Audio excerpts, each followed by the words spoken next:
your bitch like I was Drake, yeah. Don't just try to tell me you love me. Can't keep it real if you really don't trust me. Come with a real, you hit up in the front, so you get my meals. I'm gunning for the money in the bank. Come with a dank, scrolling in the tank, rolling with the gang. You sick and I on the sideline tripping. I go to the hole with the rock like Pippin. Yeah. I'm okay.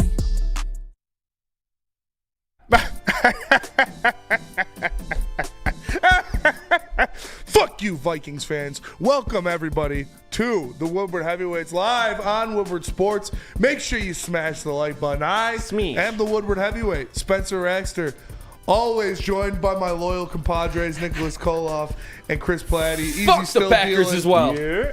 Easy still dealing with his sickness. He's got the influenza. Glaucoma. The influenza.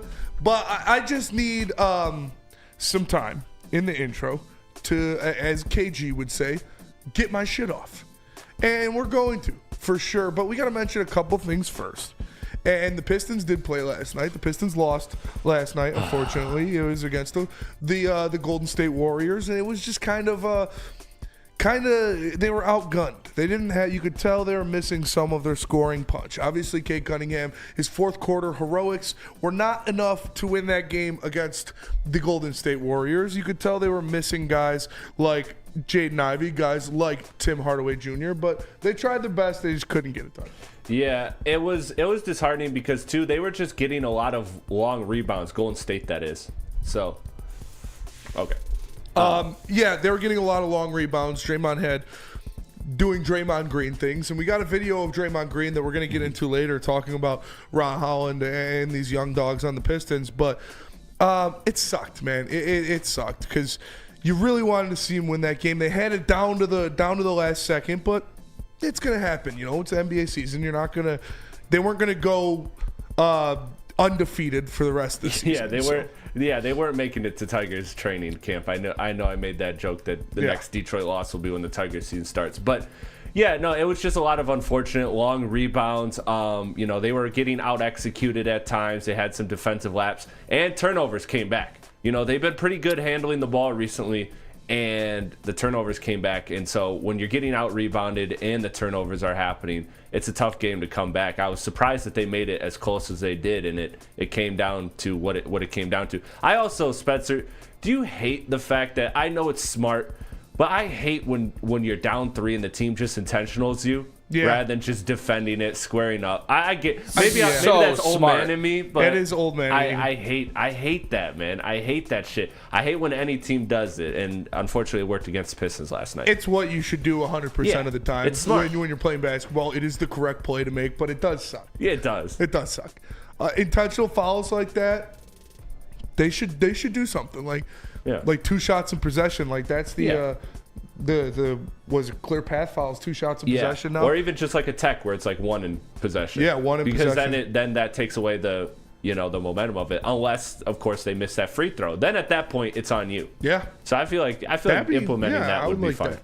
But yeah, it is smart. Play. It's smart though. And another thing, the Red Wings taking on the Chicago Blackhawks tonight. This is a must-win game against Chicago. When you look at some of the trips that the Red Wings are taking coming up and some of the games that they're going to have to play against the quality opponents that they got lined up, you got to go in there and get 2 points against Chicago. They're a subpar team that should take care of business.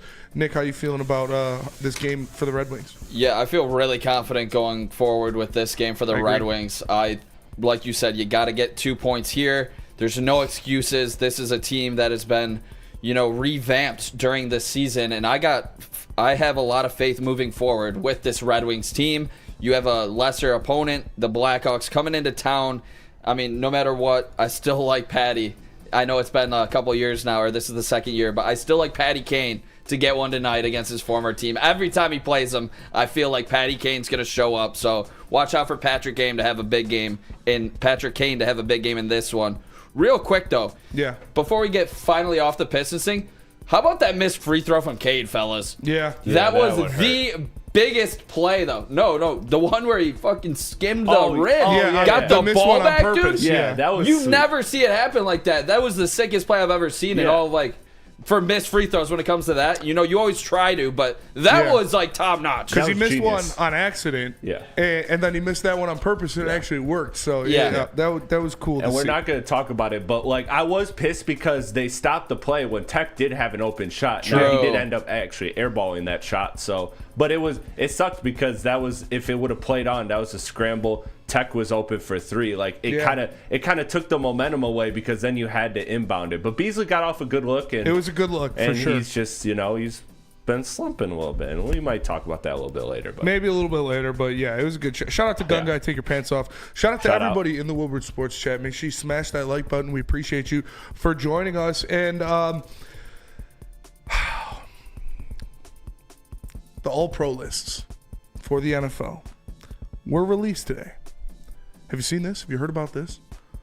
These are the real All-Pro lists, not the NFLPA All-Pro list, not the PFF All-Pro list. This is the Associated Press All-Pro list, the one that actually counts, the one that actually matters.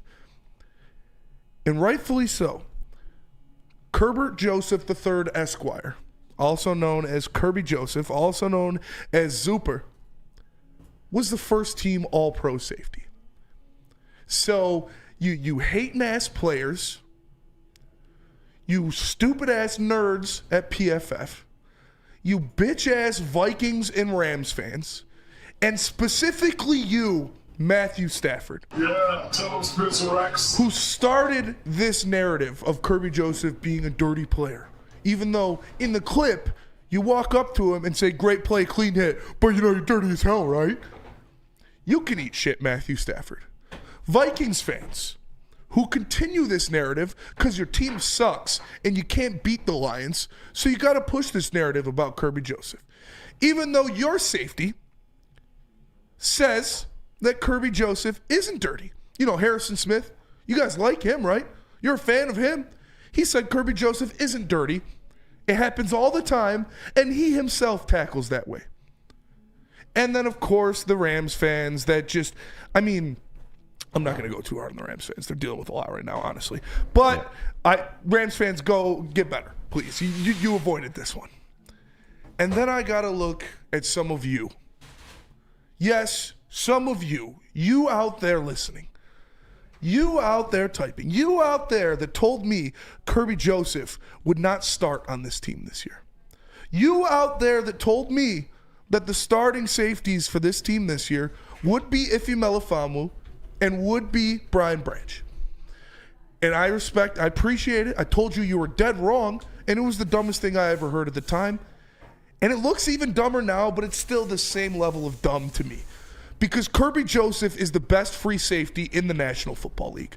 Kirby Joseph is the best ball hawk in the National Football League. Kirby Joseph, when you look at defense, he is the equalizer. And I'm not talking Queen Latifah, I'm talking Denzel. Kirby Joseph takes the ball away, and that wins football games. And now he is being recognized for those efforts. Now he is being recognized for having the best quarterback rating when targeted in the NFL. Now he is being recognized for having the most interceptions in the NFL, which I told you he was going to before the season. Kirby Joseph is different.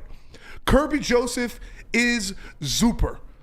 Kirby Joseph is him, and he is now a first-team All-Pro. So you can take your little Pro Bowl votes, your Pro Bowl nominations that you give to Tyler Huntley and all these other guys that don't deserve it, and you can shove them up your ass. Because all I know is Kirby Joseph is the best safety in the NFL. You can't argue it anymore. You can't look at me and say I'm wrong. Look at the stats. Look at the numbers. Look at the first-team All-Pro safety for the Detroit Lions. So I'm sorry that you thought he was dirty because he hit your favorite player. I'm sorry that you think your safety's better because he's not. Kirby Joseph doesn't have to hear any of this from you anymore. Kirby Joseph knows it because now he's got the accolades to go with the stats. So salute to you, Kirby Joseph. You deserve it. You're a dog. You're the man. You are a big reason why the Detroit Lions are 15-2 and the number 1 seed in the NFC. And now he's getting recognized as such. So Pro Bowl, you can fuck off. PFF, you can fuck off. Vikings, Rams, Stafford, you can fuck off. Zerby's got something to tell you. And that's first team All-Pro. I'm happy for the guy, man. I'm happy for the guy. Absolutely. Let him cook. I'm happy for the guy.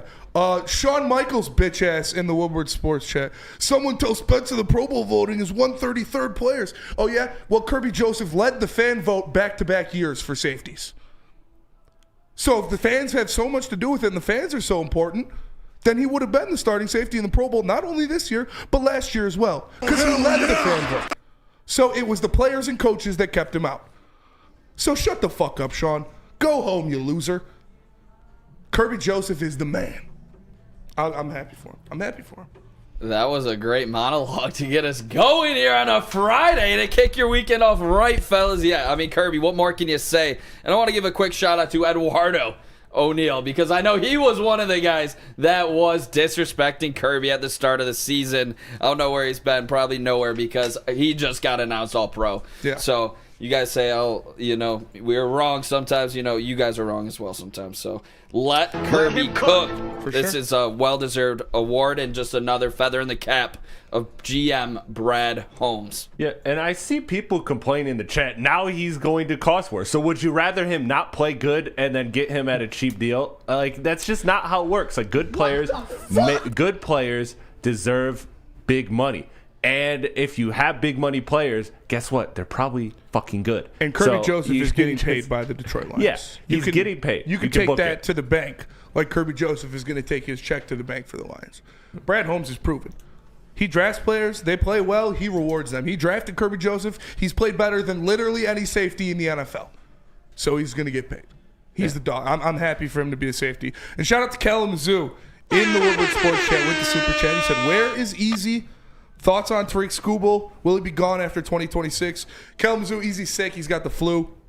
He's been out all week. He's battling with it. He thought he might have been good today, but I told him just take the day. We'll see you on Monday. So Easy's resting up right now. He's battling with the flu right now. But Skubal, best pitcher in baseball. Pitcher in baseball. The more I think about it, the more I think that he's going to be a Yankee. Or a Dodger. I just don't see Chris Ilitch giving him what he deserves or what he's going to command, especially if they don't get it done in the season this year and he goes out there and wins another Cy Young. He's going to cost 10 years, $500 million, and Chris Ilitch is not going to pay that. Yeah. Spenny, I was having this thought the other day as well, and I think you're right. And this is why I was adamant where last year at the trade deadline that you have to be at least open to the idea of trading Skubal, because that's when his value is at the highest. But not even just Skubal here. I'm starting to get a little worried about a guy like Riley Green. You saw Max Clark get that contract well before he played, but Riley Green's been playing. I hope Riley Green gets a deal done sometime this offseason as well, because I think he's a future superstar, and Kyle Tucker is going to get paid a shit ton of money to set the market, and it's going to be somewhere around there for Riley Green if you don't get a deal done before next season. So yeah. I'm right there with Riley Green at this point as well, along with Skubal, your two foundational pieces for this Detroit Tigers team. Yeah, you'd think it'd be a no-brainer. And you'd think it'd be a no-brainer to do it right now and get him for $250 million or $300 million. Yeah, 310? I'm doing that. I'm good with that. 10 for 300? Do that in a heartbeat. 300 over 8? Yeah. Doing it in a heartbeat. But like I said, I feel like they're going to try to lowball him, and it's not going to work out, and he's going to get a 10-year, $500 million contract from the Yankees or the Red Sox or something like that. It's going to be the same thing with Scherzer. Like, hey, we offered him a contract, guys. Don't worry. Yeah, you offered him below market value. So we'll see. We'll see what happens. But the more that passes by, the more I don't think Tariq Skubal is going to get signed to the Tigers, and it upsets me. I hope I'm wrong. Please prove me wrong, because I would love Tariq Skubal to be a Tiger for life. But I just don't see it happening. We just need like a Tom Gore's WWE entrance with like a briefcase full of money. Like, what was that? Oh yeah, you're not a WWE guy, but there was that like Money in the Bank match or whatever. We need Tom Gore's to do that, because it's unfortunate. I don't understand how you can run that level of incompetence. I get cutting corners and not signing this $50 million guy because you don't think he's worth it, or a $75 million guy. But if you got one of the aces of all aces, I just don't understand how you don't pay him the blank check. I don't understand the rationale. I don't understand the justification that could go through somebody's mind. There's just certain people where the money makes sense, and that's what's disheartening about this. Yeah, he's the heart and soul of this team as well. You see how they play when he's on the mound. I mean, do you guys remember in Cleveland, this guy raking him down, getting into it with the fan coming off of the mound, like so hyped up? Yeah. That's what you want in an ace. You want that dog. But I did some calculations projected on projected contracts. Even if we sign Bregman, Santander, and Jack Flaherty to their projected contract, we'd barely hit the top 10 of all of baseball. Yeah. That's where this team's at. That's how far down they are. For 3 of the biggest free agents, if they all sign them, still wouldn't even, just barely hit the top 10. So wow. That's where they're at right now, which is crazy in my eyes. So yeah, get they're the not deal even done. close to the league minimum or the league median. I'm sorry. Not at all. It's bad, man. Chris is being a little cheapskate. Illich. And like I said, you need to reward AJ Hinch for what he did last year. And that is going out and getting Alex Bregman. That's showing your owner, hey, I believe in you. Thank you for scraping by with that and getting into the playoffs and winning games in the playoffs. But I just don't see it, man. Yeah. I don't see this guy at all. They should do a NBA or a league minimum like the NBA does, like a salary floor. They should have that in baseball, because it sounds like from what you're saying they don't, right? No. So yeah, they should. Well, they should have that. I think they do have a minimum, a salary floor that you have to have in baseball. Then raise it. But he's right there. If it is, he's right there. Oh man, that's terrible. Well, terrible. Speaking of money, let me tell you, if you are dreaming of a new home, you know where to go. Mark White gon' do you right. Save $5,000 on your new home today with Mark White and Associates. Visit www.markwhitesells.com or call them at 248-290-8242 and let them help you get the dream home you've been waiting for.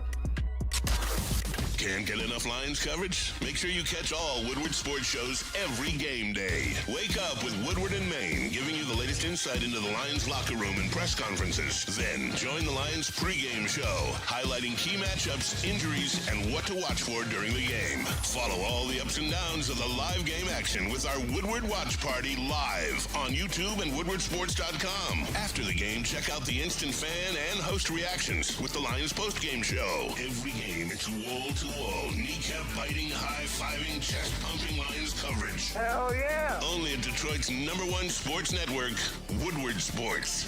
Woodward Sports, let's go! How do people feel about getting a Planet Fitness membership for $15 a month?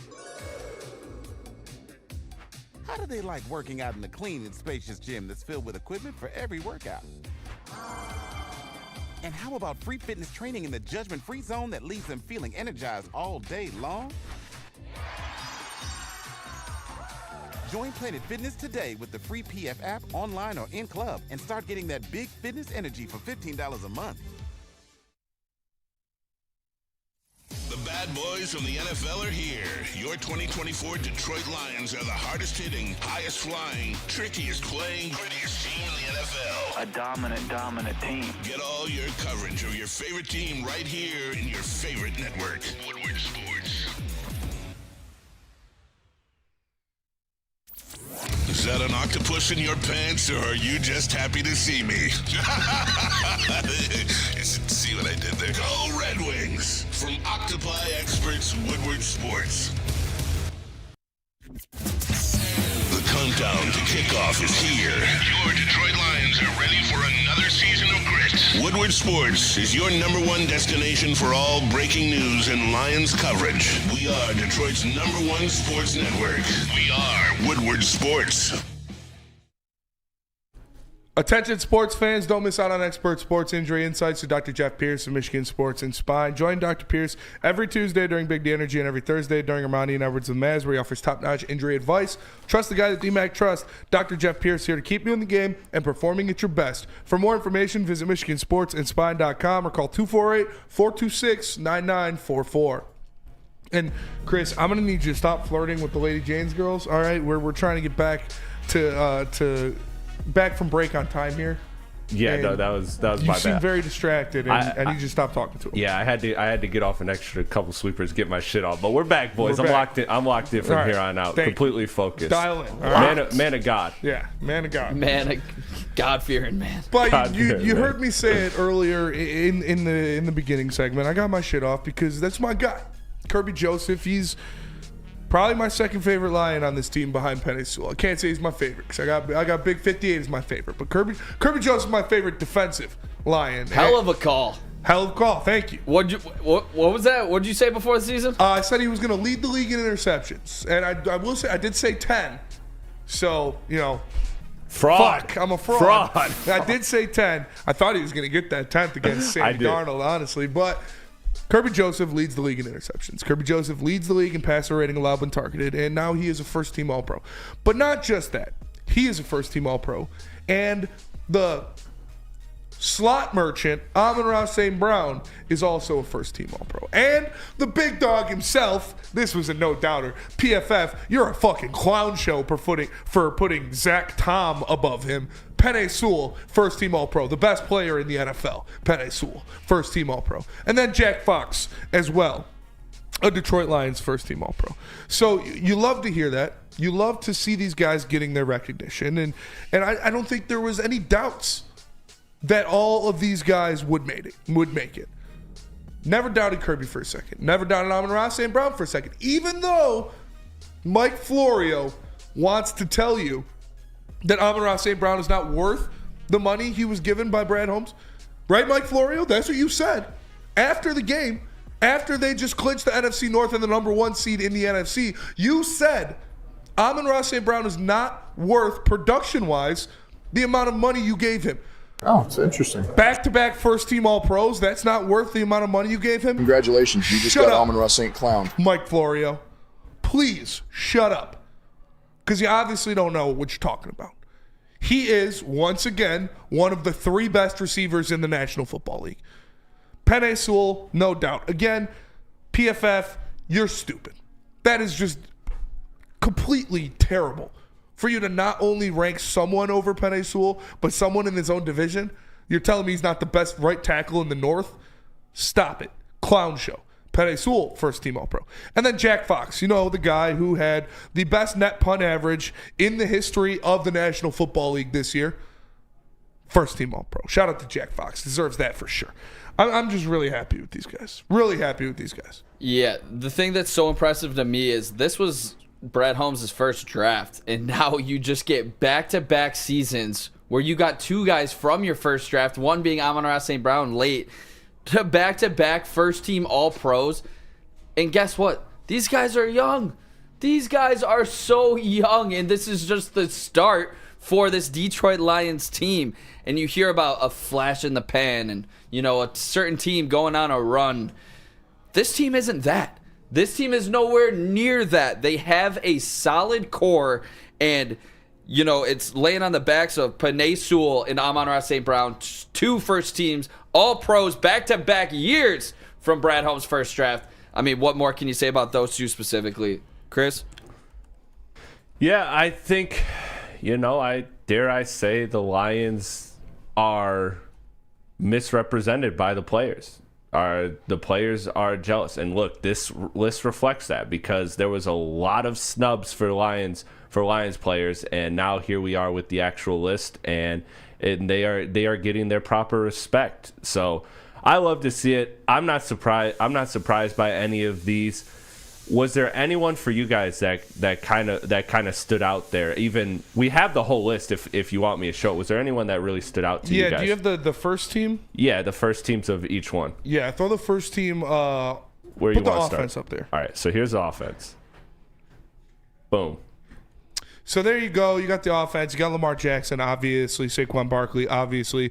Patrick Ricard, pretty much the only fullback that's worth a shit. Brock Bowers, very well deserving. Nick, talk your shit. Talk your shit, Nick. Brock Bowers, I mean, I was saying if he slips in this draft, I wouldn't have had a problem if the Lions traded up for him. That's the kind of weapon that this guy was. Obviously, he was a big playmaker at Georgia coming out of the draft. I was super high on him. The Raiders' only bright spot this season is first-team All-Pro tight end Brock Bowers. This is a guy I loved coming out of the draft.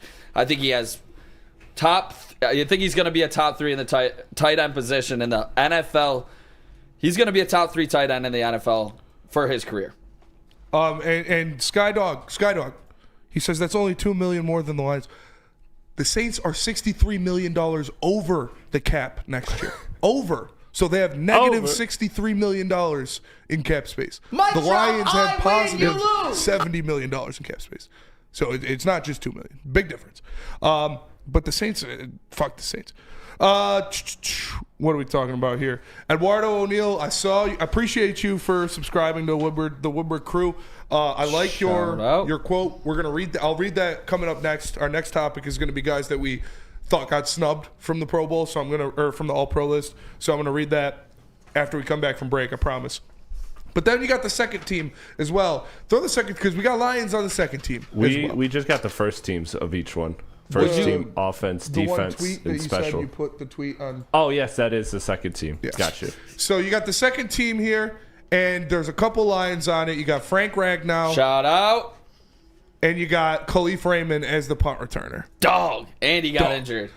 This is where it gets a little pissing me off. And we're going to get into that. But shout out to Frank Ragnow. Frank Ragnow deserved to make that list. Very much so deserved to make that list. Do you think he could have slid into that first team All-Pro? I think he could have, for sure. But Creed Humphrey's very good as well. So like it was going to be one or the other of them. And they gave it to the young kid from Kansas City. So I'm not too mad about that one.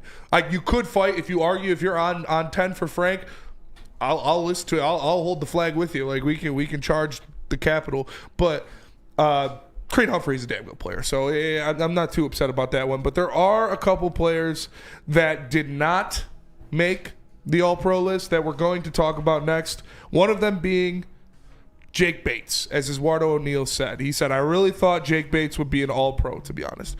And I did too, and I think the guy deserved it. But we're going to get into that coming up next. Do you want to quickly flash the other two, the defensive special teams first teams? No, it's all right. Okay. We already talked about all the Lions that made it. Jack Fox, obviously. Friend of the network. Obviously. There are a couple big names. I think there are 3 names that I am the most upset about that got snubbed for the All-Pro list, and I'm going to go in depth with these guys up next. But first, tell us about the pregame show.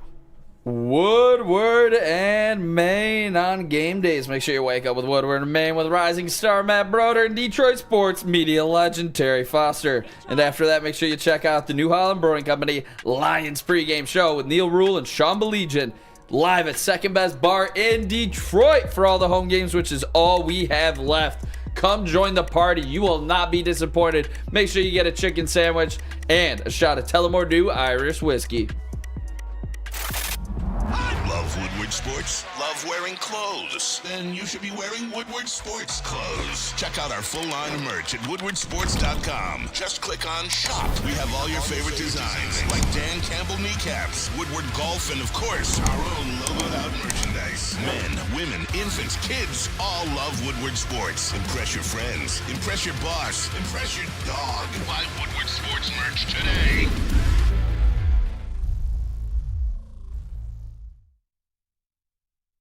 Feldman Chevrolet, Michigan's #1 Chevy dealer, is kicking off the game with the best prices on all cars, trucks, and SUVs, like this 2024 Silverado for just $296 a month, or this 2025 Equinox for as low as $371 a month. Our locations in Novi, Highland, New Hudson, Livonia, and Lansing means we have the perfect Chevy right in your backyard. Get the home team advantage every day at Feldman Chevrolet, Michigan's #1 Chevy dealer. Big injuries, big news. Twice a week, Dr. Jeff Pierce from Michigan Sports and Spine joins Woodward Sports Network for the Injury Insider Report. Big D Energy Tuesdays at noon, and Ermanni and Edwards with Maz Thursdays at 3:30. Get expert analysis and in-depth breakdowns on the latest sports injuries from the man trusted by top athletes in the community, like D-Mac. Whether it's the Lions, Pistons, Tigers, or Red Wings, Dr. Pierce talks us through it all. Don't miss the Injury Insider Report with Dr. Jeff Pierce, your go-to source for understanding the impact of injuries on the games and players we love. Only on Woodward Sports Network. Scan the QR code on the screen or go to MichiganSportsandSpine.com to see if Dr. Jeff Pierce can help you. Congratulations to the real Coach of the Year, Motor City Dan Campbell. Just put your head down and go to work. It's about to be fun, man. It's about to be fun. Woodward Sports. Since 1996, Feldman Automotive has been driven to provide a fast, convenient, first-class car buying experience called the Feldman Advantage. With 18 locations, there's a Feldman dealership in your backyard. Visit FeldmanAuto.com to find the location nearest you. And catch Woodward Sports Network live from Feldman Chevrolet of Novi every other Monday. Feldman Chevrolet, Detroit's #1 Chevy dealer. What up, though, everybody, and welcome back to the Woodward Heavyweight live on Woodward Sports. Make sure you smash that like button. I am Spencer Raxter. She is Alyssa. We've got Chris. We've got Nick. Appreciate y'all joining. Make sure you smash that like button again. And drop some super chats in the chat if you want to jump to the front of the line. Eduardo O'Neill put a quote in there when he was renewing his membership to the Woodward crew in the chat, and he said he thought Jake Bates should have been for all-pro this year. Quickly, we don't have a goal today. Should we let the chat decide a goal, and then we'll decide a dollar amount and go from there? I think that's a good way. Let the chat choose what the goal is. Shit. I don't know. But we could price it. I want the chat to decide. We could price it though. If it's like some wild shit, like all right, then we could do like $10,000. We could just price them out. But I don't know. Give them a chance to pick something. You know? Nah, I don't know. Yeah, we can let it. I don't know. But appreciate you all. Make sure you smash that like button. And Skydog says, Spenny, you got us as well to help you kill time. And yeah, I appreciate all you guys in the chat. Leo, Larry, Phil, The Dull Spoon, China Virus, Tom Bagman, Skydog, Xavier D, Rich Baldwin, JT Olson, Kalamazoo, everybody in the chat, Shift God, all you guys. Appreciate you joining us for sure. And make sure you smash that like button. It does more than you know.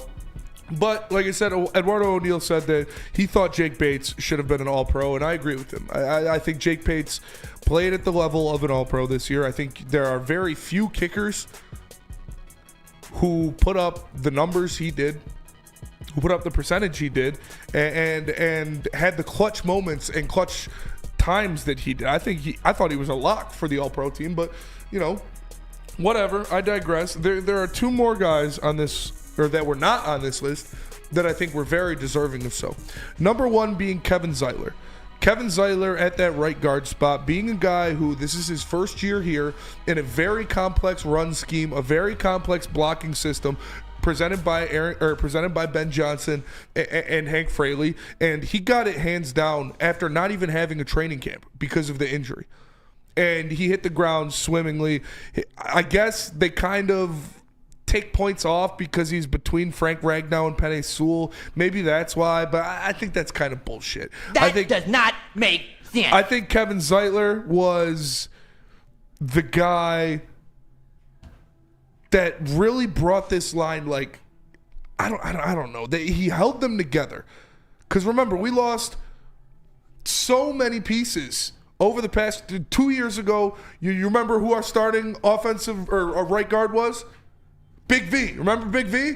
No, neither do I. You bring in Glasgow, he does well, but then you lose Jonah Jackson as well, and so Glasgow has to move over there, and you need to fill it with somebody. And this guy, former Pro Bowler on the Ravens, sitting on the unemployment line, you get him in here. He doesn't have a camp, and he goes out there and he performs at an extremely high level, week in, week out. Run blocking was the thing that people were like, okay, Kevin Zeitler's a better pass blocker than Jonah Jackson, but we don't know if he's as good of a run blocker. And he went out there and he took care of business, being mean in that running game. You need to be mean in this Lions running game, especially with all the pulling, the wham blocks, the seal blocks, different things that they do. And he was just as impressive, if not more impressive, than Jonah Jackson when it came to run blocking in this Detroit Lions scheme.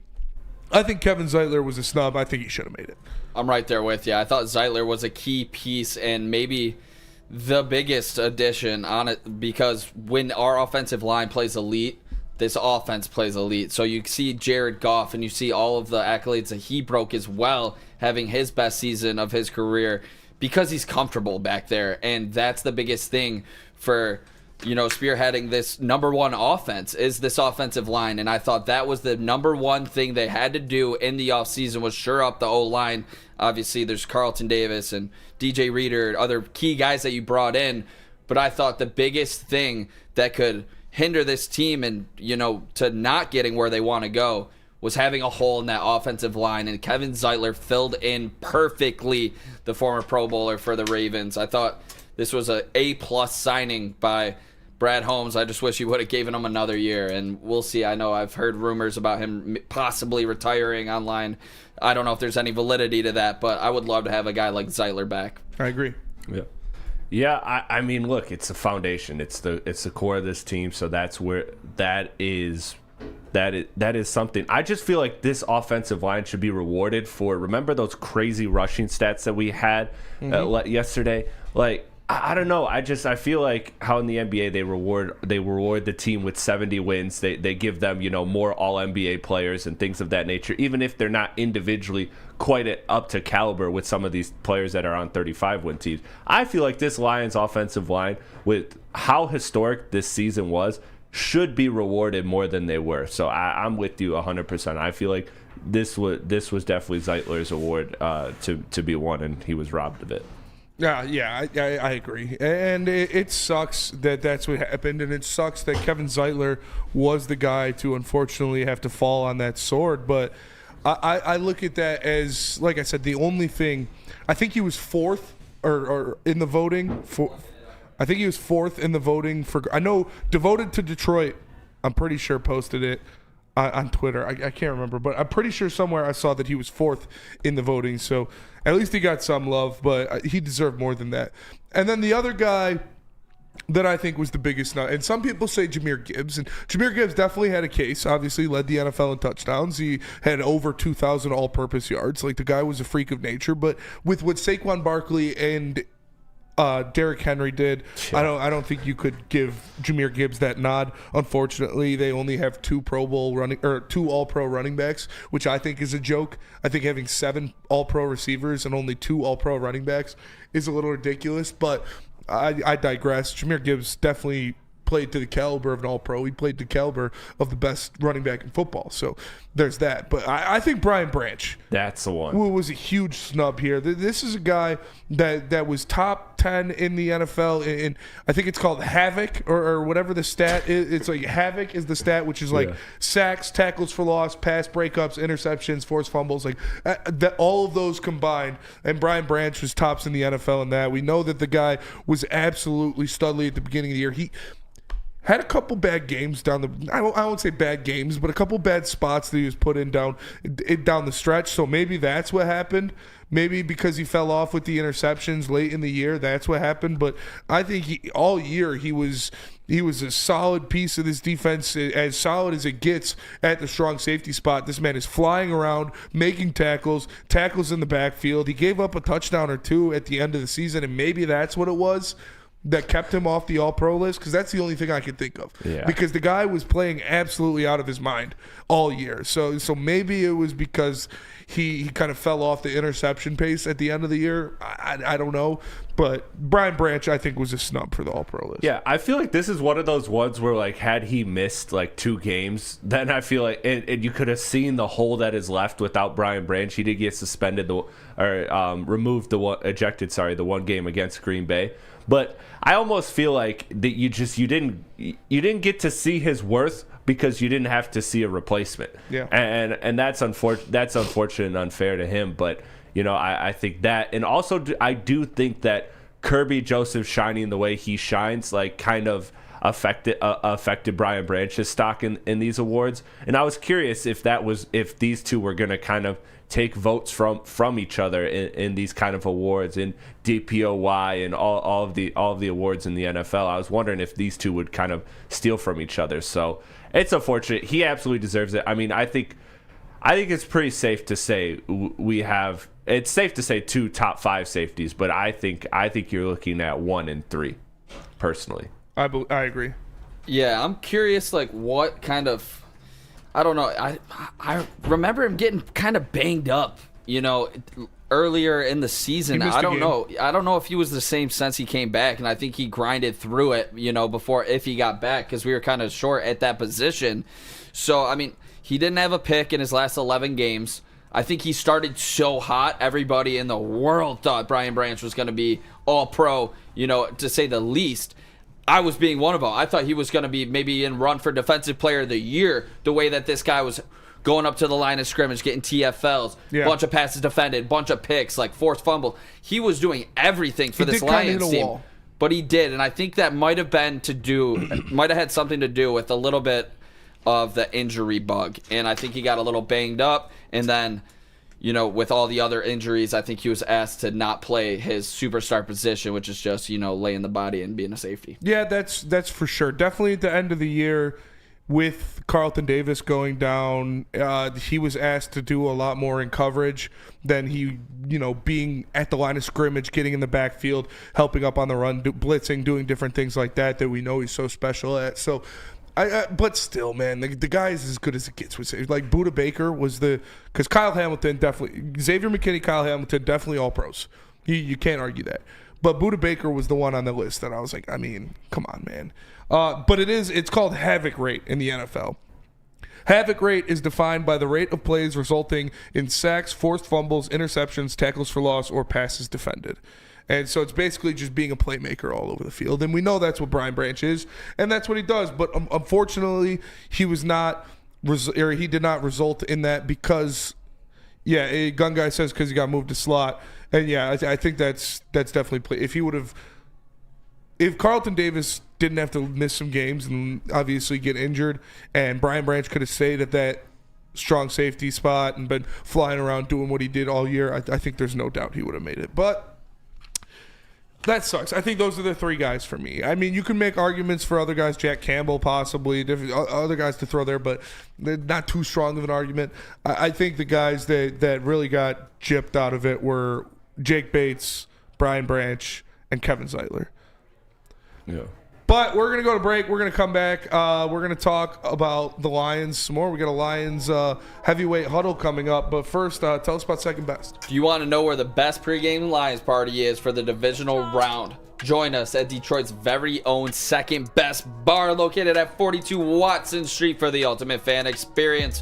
Enjoy some smooth Tullamore New Irish whiskey while catching the Woodward Sports pregame show. Only at Second Best Bar in Detroit. It's the best food in town, coldest drinks in town, and the best prices. Make sure you guys check out Second Best Bar in Detroit. Come join the party and come get some.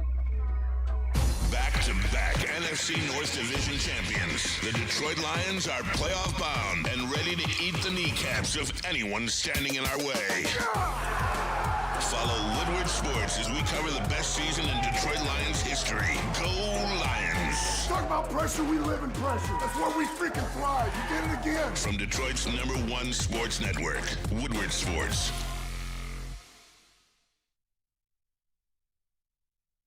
Walk into any Lady Jane's Haircuts for Men today. Open 7 days a week. Sit back, relax, and enjoy precision haircut, scalp massage, hot leather neck shave, and hot towel treatment from one of our talented stylists. Step up your game this season and take advantage of our $20 haircut special. Scan the QR code and get your coupon today. Lady Jane's Haircuts for Men, the ultimate haircut experience. Open 7 days a week. Walk-ins always welcome. Lady Jane's Haircuts for Men. It's wicked awesome. We don't like to brag that we are the toughest sports network in Detroit, but we do have a guy named Darren McCarty on our side. Woodward Sports.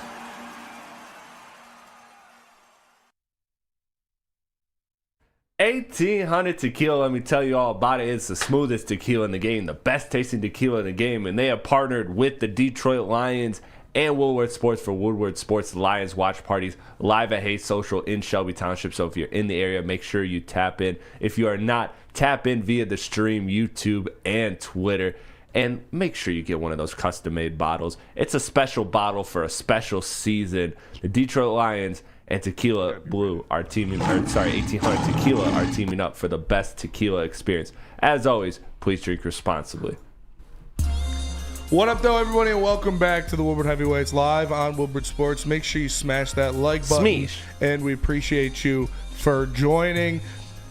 Those were the snubs for me. We get done talking about the Lions All-Pros because the All-Pro list did come out. Kirby Joseph, Penei Sewell, Amon-Ra St. Brown, and Jack Fox being awarded first-team All-Pro. And then second-team All-Pro, you had Frank Ragnow and Khalif Raymond. We thought the snubs were Brian Branch, Kevin Zeitler, and Jake Bates, all of which I think should have made and could have the All-Pro list. But It is what it is. I'm not going to harp at it. I think Brian Branch was the biggest snub.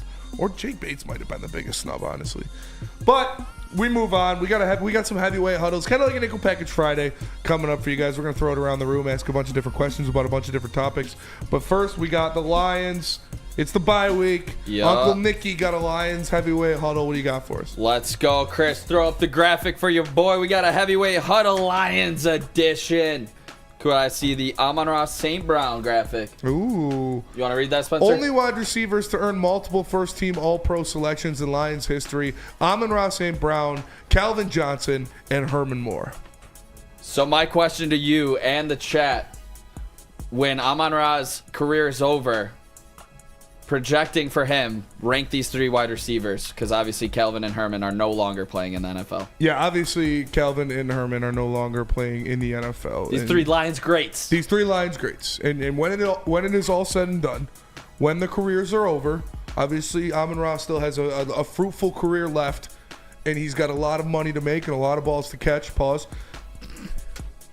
The ranking of wide receivers in the pantheon of the Detroit Lions is going to go number 3, Herman Moore. Number 2, Calvin Johnson. Oh! And number 1, Amon-Ra St. Brown. When it's all said and done, Amon-Ra St. Brown will be the most decorated, the most yards, most catches, most receiving touchdowns, best catch percentage, biggest catches, most playoff wins, and most Super Bowls for a receiver in Detroit Lions history. Amon-Ra St. Brown, when it's all said and done, will be the best wide receiver in the history of the Detroit Lions. And I know that sounds crazy now, but look what this guy's already done. He's only, 4 years into his career, and he's already the 3rd best wide receiver in Detroit Lions history. So this guy, he's coming. And I love Calvin. Met him multiple times, great guy. Love Herman Moore. Friend of mine, great dude, one of the nicest guys I've met. Both of them elite receivers, deep threats, outside guys, big, tall, strong wide receivers. Amon-Ra St. Brown, not the biggest, not the tallest, not the strongest, but he is a dog. Amon-Ra St. Brown will go down as the best receiver in Detroit Lions history. See, that's a little... I get it, though. I do get it, especially if this Lions team has the success that they're having continuously, or... I could see why you would allow St. Brown over Calvin.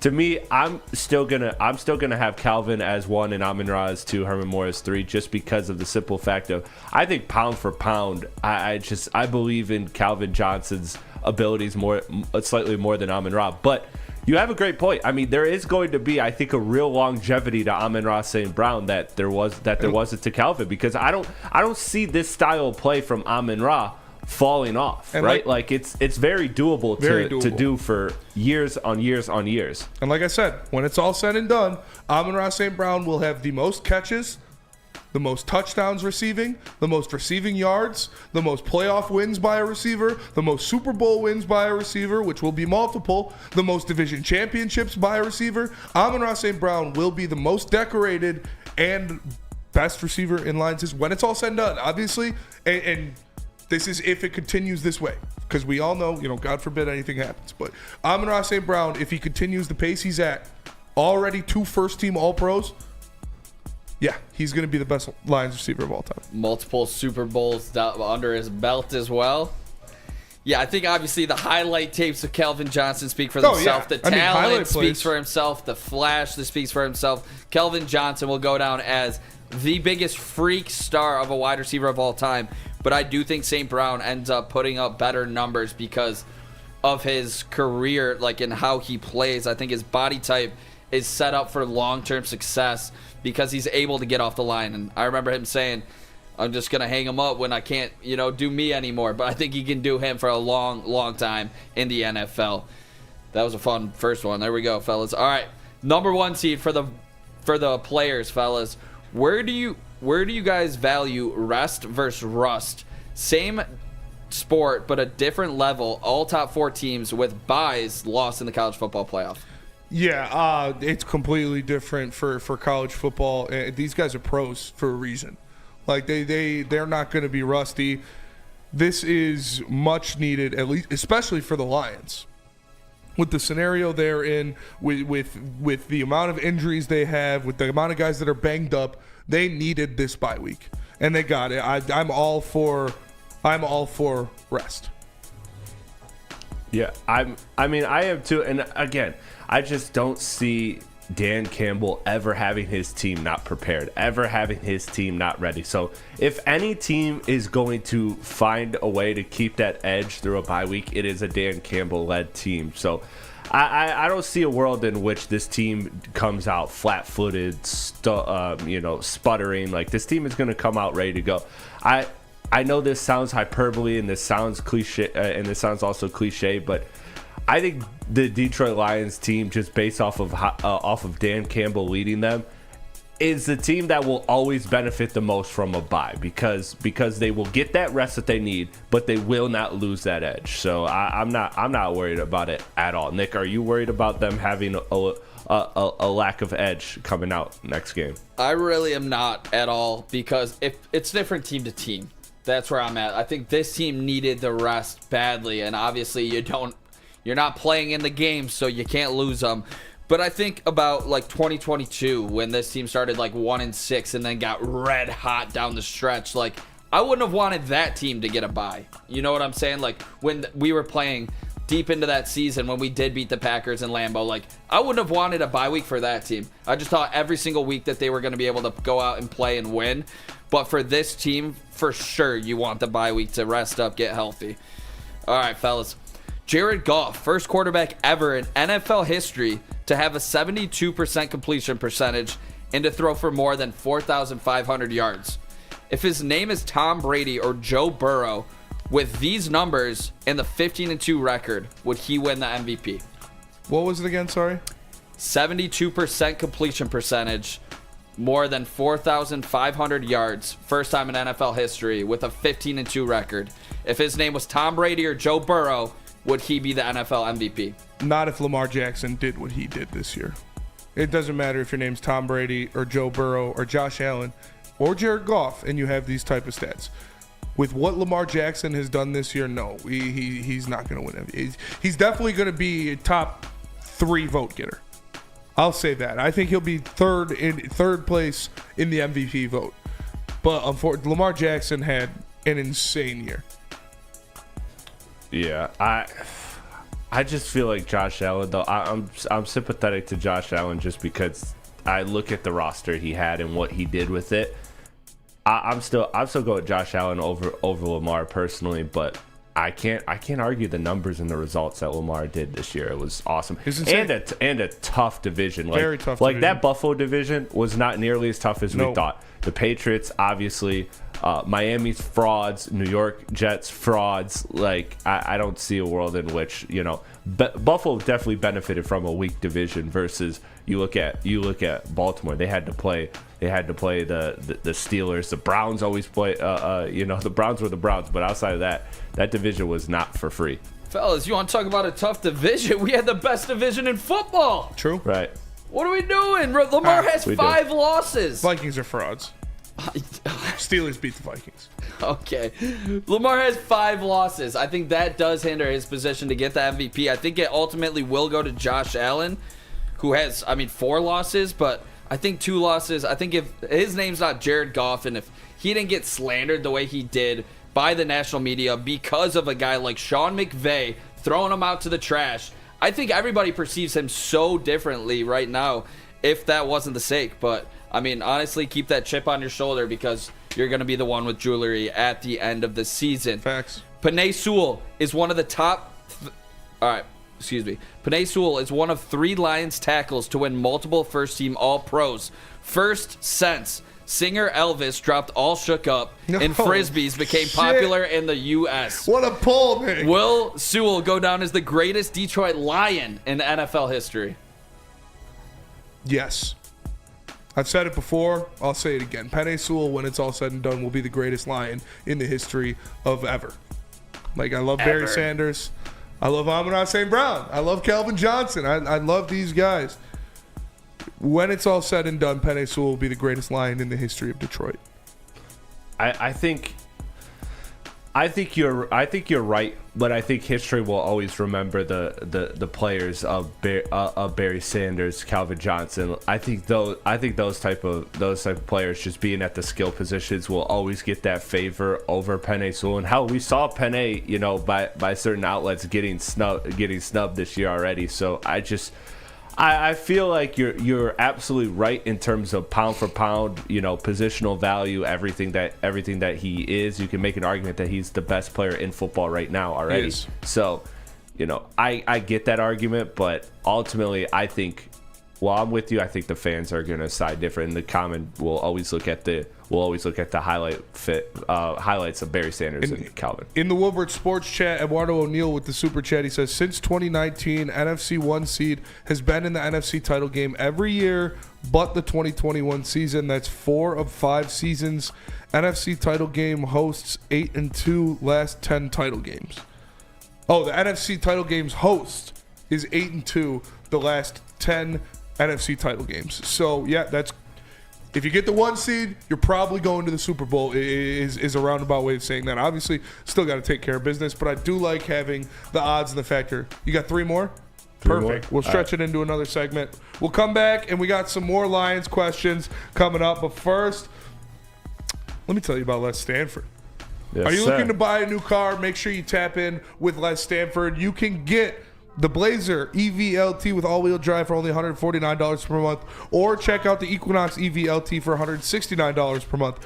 Go to Les Stanford today or click on the QR code on the screen and check out their massive inventory. Don't forget, Les Stanford has Cadillac, Buick, and GMC as well. Les Stanford in Dearborn and Ferndale, lesstanford.com. It's bear hunting season, and Dan Campbell is hungry for some kneecaps. If you can just get a hold of them and you start dragging their ass out to the deep, dark abyss, you can drown them. The Kings of the North are back for another year of the brand new Lions. Make sure you're locked in to Detroit's #1 sports network for all the news and info on your Detroit Lions. Woodward Sports, let's go. Stop searching for a vehicle and start finding one. Les Stanford Chevrolet Cadillac makes it easy. We harness the power of multiple dealerships and own the biggest selection of GM brands in the area to get you the car you need. With the Les Stanford Group, you'll have access to 4 different dealerships, providing you with more makes, more models, and more choices. We're connected to more than 1,000 vehicles, and with so many high-quality CPO vehicles available, you'll find new car quality at pre-owned prices. You can start and end your search at lesstanford.com today. The Super Bowl parade in Detroit will be one for the record books. Detroit just does it different. Woodward Sports, your official Super Bowl or bust Lions network. Soroki's Crispy Chicken and Pizza has a limited time offer continuing throughout football season. Soroki's is debuting their fresh signature flavored wings this football season. Grab your friends, order a New York style pizza, add fresh wings for the games this weekend. Try one of their 7 different flavors. www.sorokis.com. What up, though, everybody, and welcome back to the Woodward Heavyweight live on Woodward Sports. Make sure you smash that like button. Appreciate you for tapping in for real. For Nick, for Chris, I am Spencer. We're the Heavyweight. And Detroit Supremacy with the $10 super chat in there. He said, I'm a little behind. Chris, there's a difference between greatest and best. Amon-Ra will be a greater receiver than Calvin when it's all said and done, even if Calvin is more talented. I agree. I agree. I'm not going to say Amon-Ra St. Brown is more physically gifted or a talented athlete than Calvin, because that's just a bold-faced lie. But I said, he's going to have more receiving yards, receptions, receiving touchdowns, playoff wins, Super Bowls, division championships, All-Pros, and Pro Bowls than any other receiver in Lions history. So that makes you the greatest receiver in Lions history. But we move on. We got more questions from Uncle Nicky here. Yes, sir. And around the Heavyweight Huddle Lions edition. Fire and Ice. Fire and Ice. Would you rather buy or sell Lions edition? All right, what here do we go. got here, Nick? All right, real quick. I didn't get a chance to hit on the Sewell thing. Detroit Lion and greatest Detroit Lion in NFL history. I think he's going to go down with like the Ogdens, the Joe Thomases, the Orlando Paces. When you think about an all-time tackle, I think he's going to honestly go down being better than them. And if you're better than them, Yeah, I think you will be the greatest Lion of all time. Like, you're talking like 10-time All-Pro, and I don't think it gets better than that. He's going to be a perennial first-team All-Pro. Yeah, exactly. We are going to see, especially when Lane Johnson retires, there won't be anybody to argue it. He will be he'll be first-team All-Pro for the next 6 years in a row. Like, the guy's a freak, man. All right, fellas. Carlton Davis hurt. Terrion Arnold banged up. Are you guys worried about teams with strong passing attacks picking apart these Detroit Lions cornerbacks? No, because we've been asking that question since week 1. Like, no, I'm not worried about Carlton was there, though. Yeah, and then we're still asking those questions with Carlton Davis there. So, no, I'm not. I think Amik Robertson has shown that he is more than capable of being a number 1 cornerback on a playoff team. So I'm very comfortable in Amik Robertson and what he can do one-on-one on the outside. I'm very comfortable in Terrion Arnold and what he can do in his facet. And then obviously you got the best safety tandem in the NFL. I'd be more concerned about the defensive line than I am the cornerback room. Yeah, for me, I'm not worried about it either because of what we talked about, which is the red zone defense that this team has. And so, you know what? Eat between the 20s. That's fine. I'm not too worried about that. I know that when you get there to the goal line in the red zone, you are looking at a team that stops the run and a team that stops the pass. So tell me how you're scoring in the red zone. And that, to me, knowing with how good this offense is and what this offense is going to bring week to week, I'm not really worried about it because I know that when push comes to shove, will they have some big 30-yard plays here and there throughout the game? Probably. Honestly, they've shown that they will allow those plays, or those plays can happen, and it still doesn't result in them punching in. How many great plays, how many big air yard plays did the Vikings have, and they could not punch one in? So ultimately, that doesn't matter to me. So I'm confident with this team doing enough in the secondary. I'm confident with these backs. Where are you at, Nick? And real quick, sorry, Larry Roberts says, Spemo, who do you got in this Ohio State and Texas game tonight? I want Texas to win because I've always liked Texas, and I'm a big fan of Matthew McConaughey. But I think Ohio State's going to take this one, and I have 5 units on Jeremiah Smith to score a touchdown. So, insanity. 5 units. When I saw what you put down on that, I got it at minus 180. Jesus, that's a lot of money for minus 180. That's why you got to do it, man. Scared money you don't make put 5 money. units on plus 400. The first time I was on these airwaves was a show called Love of College Football, and I said Texas is not back. They will never be back. And I'm pulling for Texas extremely hard tonight to get to the national I think title Ohio game. State's going to win, though. Yeah, I think this is a... It's going to be a good game. We'll see. I know we'll probably get to it like last segment. Yeah, maybe we'll talk before about it at the end of the show. All right. Shoot, where was I? All right. So we're talking about cornerbacks being banged up. Am I concerned a little bit? I thought Carlton Davis was a really big piece of this team, but designated for return, Ennis Rakestraw, Lions, second-round draft pick. Do you guys have any expectations for Rakestraw coming back? Depth. That's He is a talented player. He is a very good young player. Obviously, he hasn't been in the system all year. He's been banged up, and he hasn't been able to get much of any reps, but it's a good piece to have in case Terrion can't go, in case he is unable to go in this game, which he said he would, and I expect him to. But no, it's always good to get more depth back, especially a guy you drafted in the second round, a guy that was fighting for. What are you thinking about? Like, because he was fighting for starting snaps at nickel in the offseason. That could free up Brian Branch and Iffy to be havoc guys. If you have Ennis Rakeshaw at nickel, you could put Branch back at safety, and you could have Iffy being a floater. I don't know. I'm thinking crazy. He's not going to start in a playoff game his first game back, but it's good to have him back for depth. Yeah, absolutely. You need this depth. You've seen that this depth has carried this Lions team to where they are, so you absolutely need it. And you know, again, I talk about this with J-Mo last year, and I say this with these guys, these young players.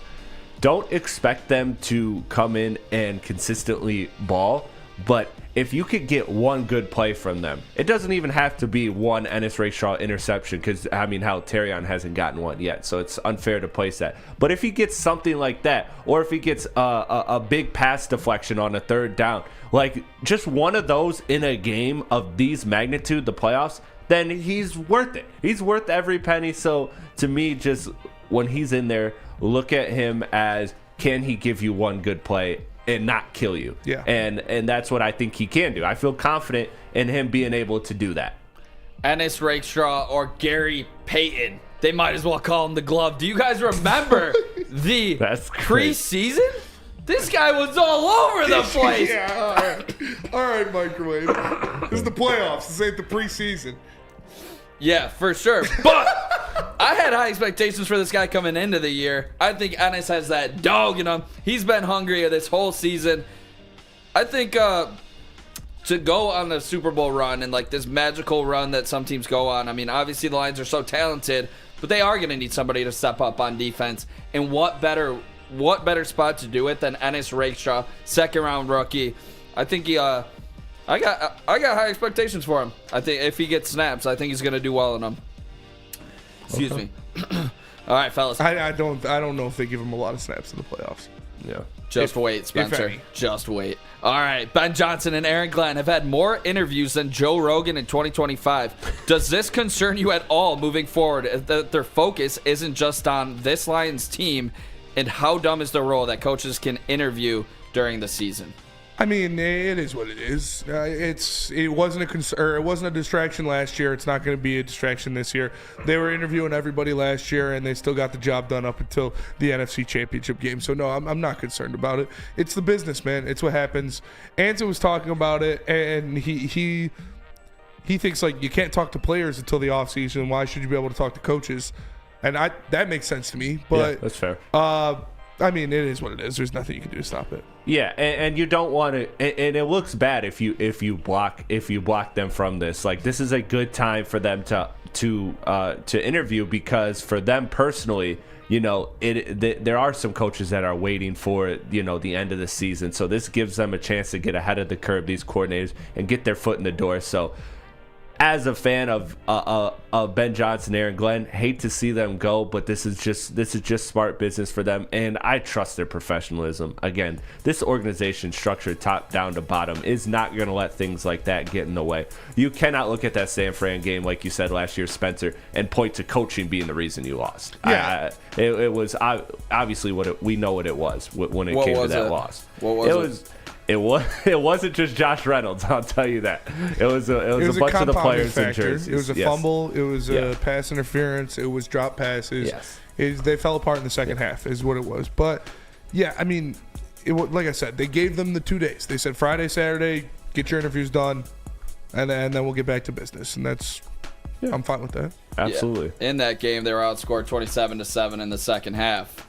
I don't think it's all on, you know, the DC and OC, but I just hate this rule. Like, to be honest, flat out. Are you saying that the interviews caused a factor? No, I was saying it wasn't their fault. That it was. No. I think it was a big time of the players. But I mean, the team fell apart. Yeah, it's the team. Yeah, I mean, all from top down. Like, it wasn't just players, and I think the coaches, you know, could have, you know, maybe stirred some shit up a little bit more. But I don't know. That game haunts me, and it hurts a lot. But yeah, I fucking hate this rule. Flat out. I think this is the dumbest rule in all of sports. Why are you taking any time away from our guys and their ultimate goal of getting to the Super Bowl and winning it? I just think it's dumb that you can even do this, personally. All right, fellas. Yeah, I mean, what Anson said made a lot of sense to me. Like, you can't talk to players until the end of the season. Why should you be able to talk to coaches? I agree. All right, fellas. Teddy Bridgewater tells J-Mo, quote unquote, keep working, stay angry. Will Jamison Williams have more total yards than Amon-Ra St. Brown and Sam Laporta in the playoffs? And like combined? Or Sam Laporta. He'll have more than Sam Laporta. Will he have more total yards than Amon-Ra St. Brown? No. In the playoffs? No. Chris? It's tough, man, because he has that ability with just one catch being what it is. But no, I mean, Amon-Ra is just gonna be the one for this team. He's going to be the ultimate security blanket every opportunity that they're put in. So to me, it's gonna always be Amon-Ra.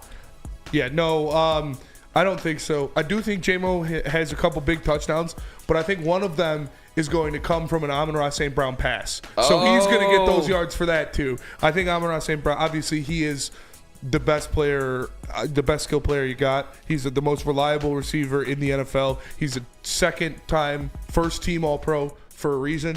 He's got the best hands in the league. They're going to rely on Amon-Ra St. Brown as they have all year. He's gonna have an insane postseason. I'm not sure. J-Mo's gonna be a dog though. I'm not sure what the odds are, but I might look after the show. Jamison Williams, Super Bowl MVP. Whoa! I think he scores multiple touchdowns. I think when you're going up against the Chiefs or the Bills or the Ravens, I think that's what you saw it last time that we got in a spot. We went to Jamison Williams, superstar speed, game-breaking speed. That's who I believe that they can go to because you give him the ball, you're at the 25. He's going for 75 yards. Jamison Williams, I think he does have more total yards than Amon-Ra St. Brown because when these games get tight, I think they will look for some big plays from Jamison Williams. And obviously, I think Amon-Ra St. Brown's going to have a great postseason. And it's going to be a lot of those big third downs, key conversions, maybe a second and goal. But I think the big plays when it comes to total yards will ultimately go to Jamison Williams. I think Amon-Ra will have a couple chunk plays. I could see Amon-Ra taking one of those slants 40 yards for a touchdown. He's done it. He hasn't done it in the past couple games.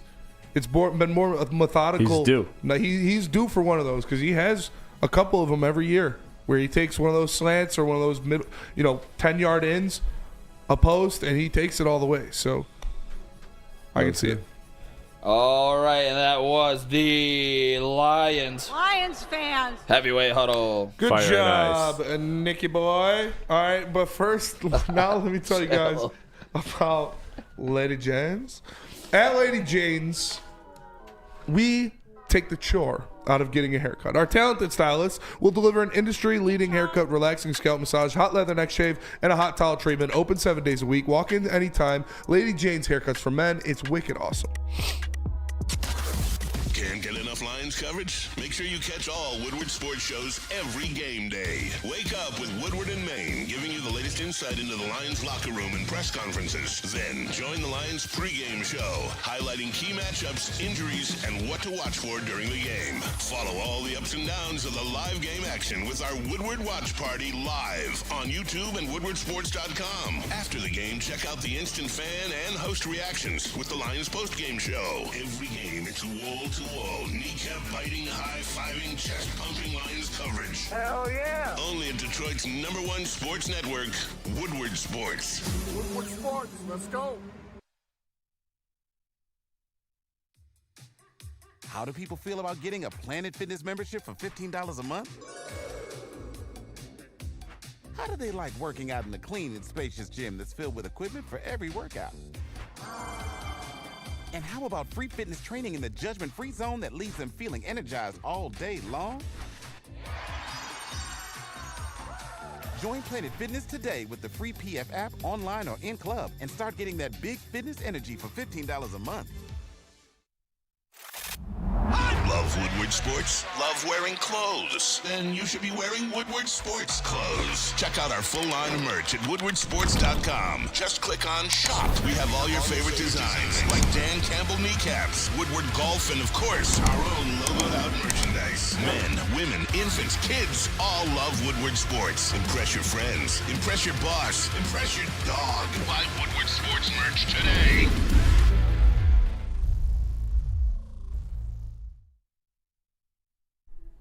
Caesar Sportsbook is the official sportsbook of Woodward Sports. Make sure you scan that QR code above my head. Use code word Woodward1000 and your first bet up to $1,000 will be risk-free, meaning if it doesn't hit, you get it back in bonus bets. Caesar Sportsbook, the official sportsbook of Woodward Sports.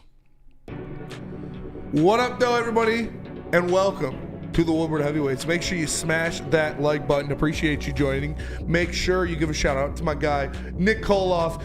Tailgate wins in the audio booth. Shout and Chris Platte Pods in the TV booth. Make sure you follow them on Twitter. Shout out Tailgate Wins on YouTube. Go over there and give him a subscribe. Rap Cave as well. Go over and give them a subscribe. You gotta come on an episode, man. Yeah, let me know.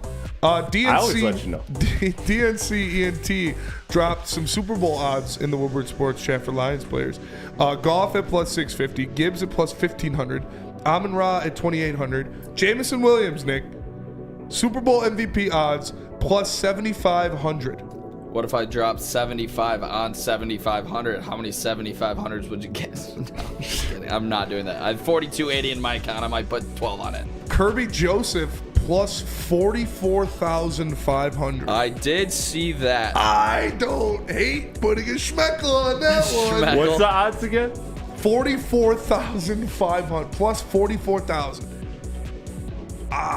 Throw 10 ball on that. See Curb go out there and 2 pick sixes in the Super Bowl. Yeah, and then guess what? We're potted from the Philippines, boys. Like in Thailand. Yeah. That would be crazy. I actually hate. Yeah, I thought it would be way bigger odds for JMO.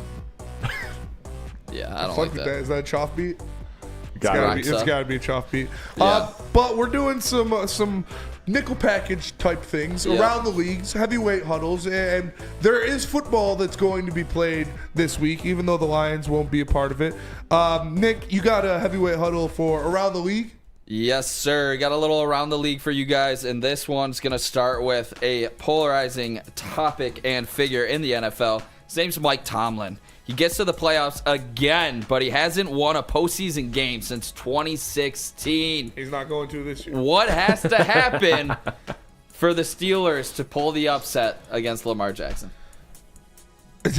Divine intervention. Yeah, like, I mean, let Russ cook. He's got a good record against Lamar Jackson. He does, but like I said, Derrick Henry in the playoffs, and it's going to be in Baltimore. It's going to be cold, and you're going to have to tackle Derrick Henry a lot. I don't know. I like the Ravens in this one.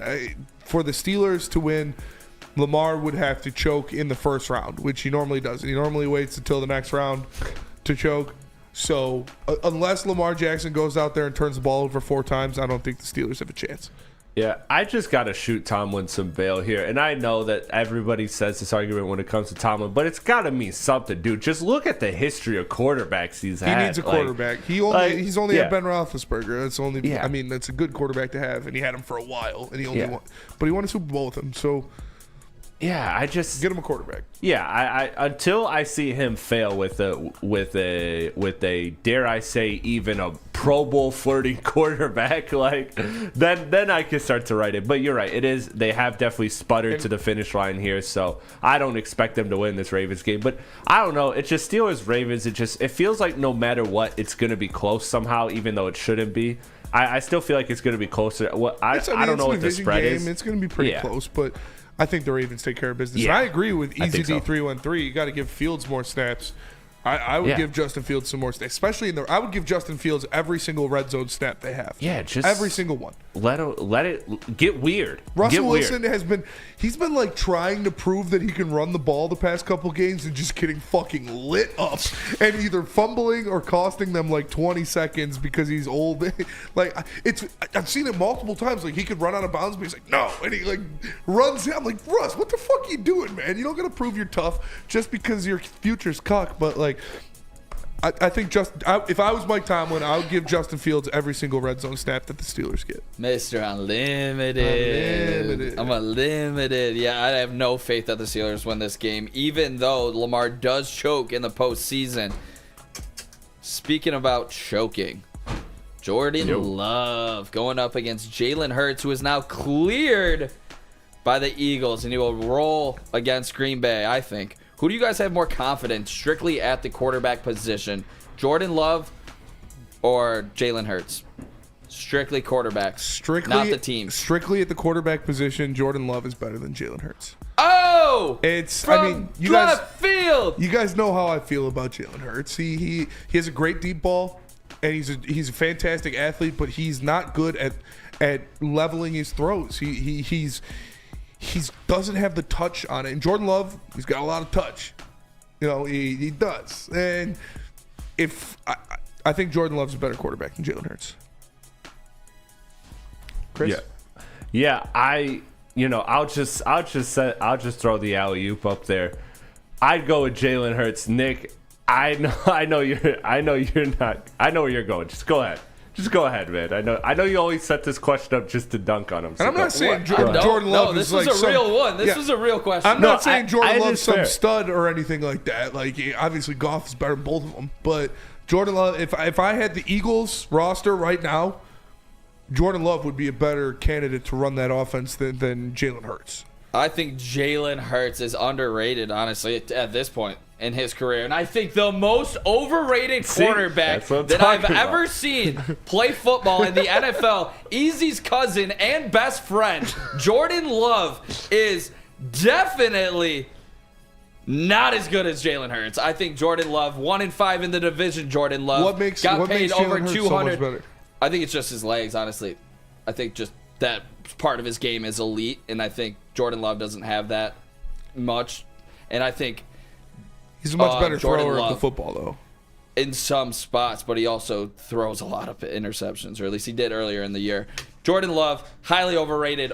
$200 million to go 1-5 in the North.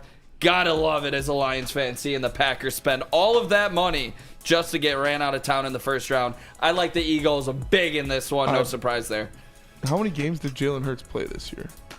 It was 15 games. Yeah. He had 2,900 yards, 18 touchdowns, 5 interceptions on a, where's the completion percentage? 68% completion percentage. So But how many tush push? That's I'm going to I'm his kidding. and tush push. Yeah, that's what makes him so good. He had 14 rushing touchdowns. Elite. 630 rushing yards. Elite. It's not elite to get pushed in at the 1 yard line. I'm sorry. I'm sorry. That does not make you elite. Getting pushed in at the one. So is Jamal Williams an elite running back? All right. It's the same. It's the same. It's literally the same exact thing. Stop that. Jalen Hurts is the Jamal Williams of quarterbacks. Jalen Hurts is a great runner as a quarterback. Based on what? My eyes. I've Based seen on it. what? My Based eyes. on what, Nick? My eyes. His touchdowns. No, I think he's good He at had yards. I think he's good at 630 picking up yards. good He had first downs. 630 How many yards. first downs do you run for? Does it say right there while you have it? Let me scroll back down to it. I just think he picks up He big only had first. 630 yards. That's not that great. I mean, it's good, but it's not elite.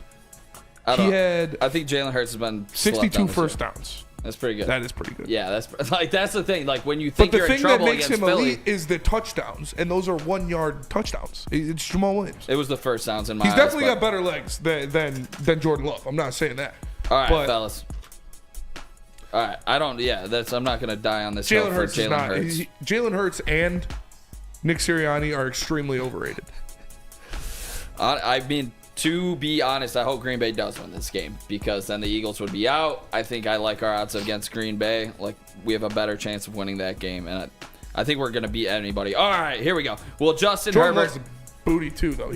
I'm not like I don't want this to turn into Spenny loves Jordan Love because I don't. He's not that great. He's a good quarterback. He's not great. He's not elite. Neither is Jalen Hurts. All right, fellas. Will Justin Herbert finally get his first playoff W? And do they have what it takes to win multiple playoff games? And Jake Rowe in the Woodward Sports Chat says a lot of those first downs are tush pushes as well. Good point. That is a good point. What was the question? Sorry, I was too busy hating on Jalen. Will Justin Herbert finally get his first playoff W? And do they have what it takes to win multiple games in the playoffs? Who are they matched up with? Herbert gets the Texans. Yeah, they're winning that game for sure. And then you get one of the big three. No, they're not good. Would it be crazy to see the Chargers beat the Ravens in the second round? I don't think that'd be crazy. I mean, I like Lamar. I'm a Lamar guy, so I really want him to avoid the choke allegations, but they're there. Until you beat them, they're there. So it wouldn't be crazy. This Chargers team could definitely catch any of the big three in the AFC slipping. Their defense is finally healthy. Derwin James is an animal. I love Derwin James. I love Jim Caldwell. And he is healthy. He's playing well. He's playing extremely well. Obviously, both Bosa and Khalil Mack are healthy as well. Jim Harbaugh is one of the best football coaches on the planet. No, I don't think it would be crazy to see them win multiple games. They're definitely beating the Texans. See, that's where I disagree. Again, it's all gut feeling, it's all vibes here, but I think the Houston Texans are upsetting the Chargers in the first round. I do. No science, just vibes. Just vibes. Where you at, Nick? And those are some bad vibes, Chris. I wouldn't want to be on a trip with you. I'm just kidding. Yeah, no, this is no way I think the Chargers lose this game. Bad vibes. Yeah. I don't think I'd like... the Texans have been such a shit show all year long. If they weren't in that division, there's not a chance they would have made the playoffs. And, all right, last one, we'll end with this. How are we feeling about these rookie quarterbacks making their first postseason starts? Jaden Daniels takes on Tampa Bay. Bo Nix takes on Buffalo. How will these quarterbacks perform, and who do you have more faith in to pull the upset? Chris? Say that one more time, because I was thinking of what specific quarterbacks. What? It's Bo Nix takes on Buffalo. Jaden Daniels takes on the Bucks. How will these quarterbacks perform, and which rookie do you have more faith in to pull an upset?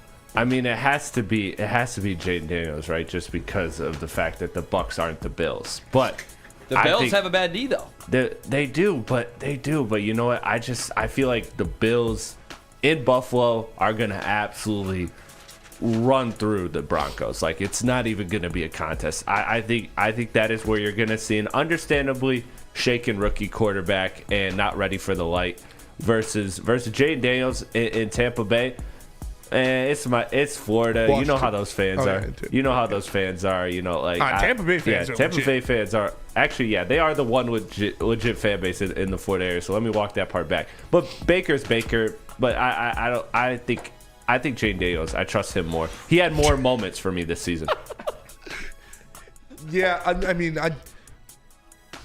Bo Nix has looked really good the past 5 games of the year, really, really good.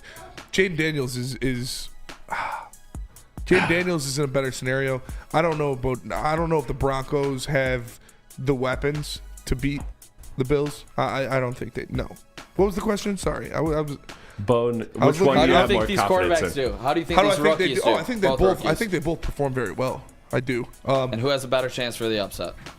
Jaden Daniels has a better chance for the upset. Yeah. Buffalo's choked in the past. We'll see. No, I'm all right.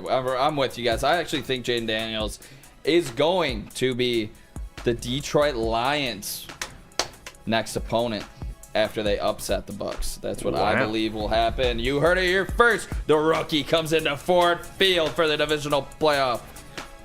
All right, that was Around the League Heavyweight Huddle. That was Around the League Heavyweight Huddle. Pistons Fast Break coming up next. But first, let me tell you. Let me tell you about merch. What you should do is head on over to woodwardsports.com, click that shop tab today, get yourself some brand new merch. Hoodies, tees, hats, all that guaranteed to turn heads. So head on over to woodwardsports.com, click that shop tab today, and get yourself the best Detroit sports merch in the game. Congratulations to the real coach of the year, Motor City Dan Campbell. Just put your head down and go to work. It's about to be fun, man. It's about to be fun. Woodward Sports.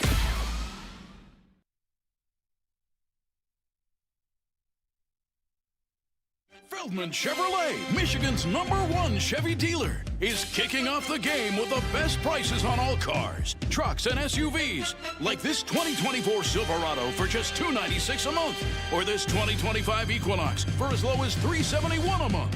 Our locations in Novi, Highland, New Hudson, Livonia, and Lansing means we have the perfect Chevy right in your backyard. Get the home team advantage every day at Feldman Chevrolet, Michigan's #1 Chevy dealer. The bad boys from the NFL are here. Your 2024 Detroit Lions are the hardest hitting, highest flying, trickiest playing, grittiest team in the NFL. A dominant team. Get all your coverage of your favorite team right here in your favorite network. Woodward Sports. Is that an octopus in your pants, or are you just happy to see me?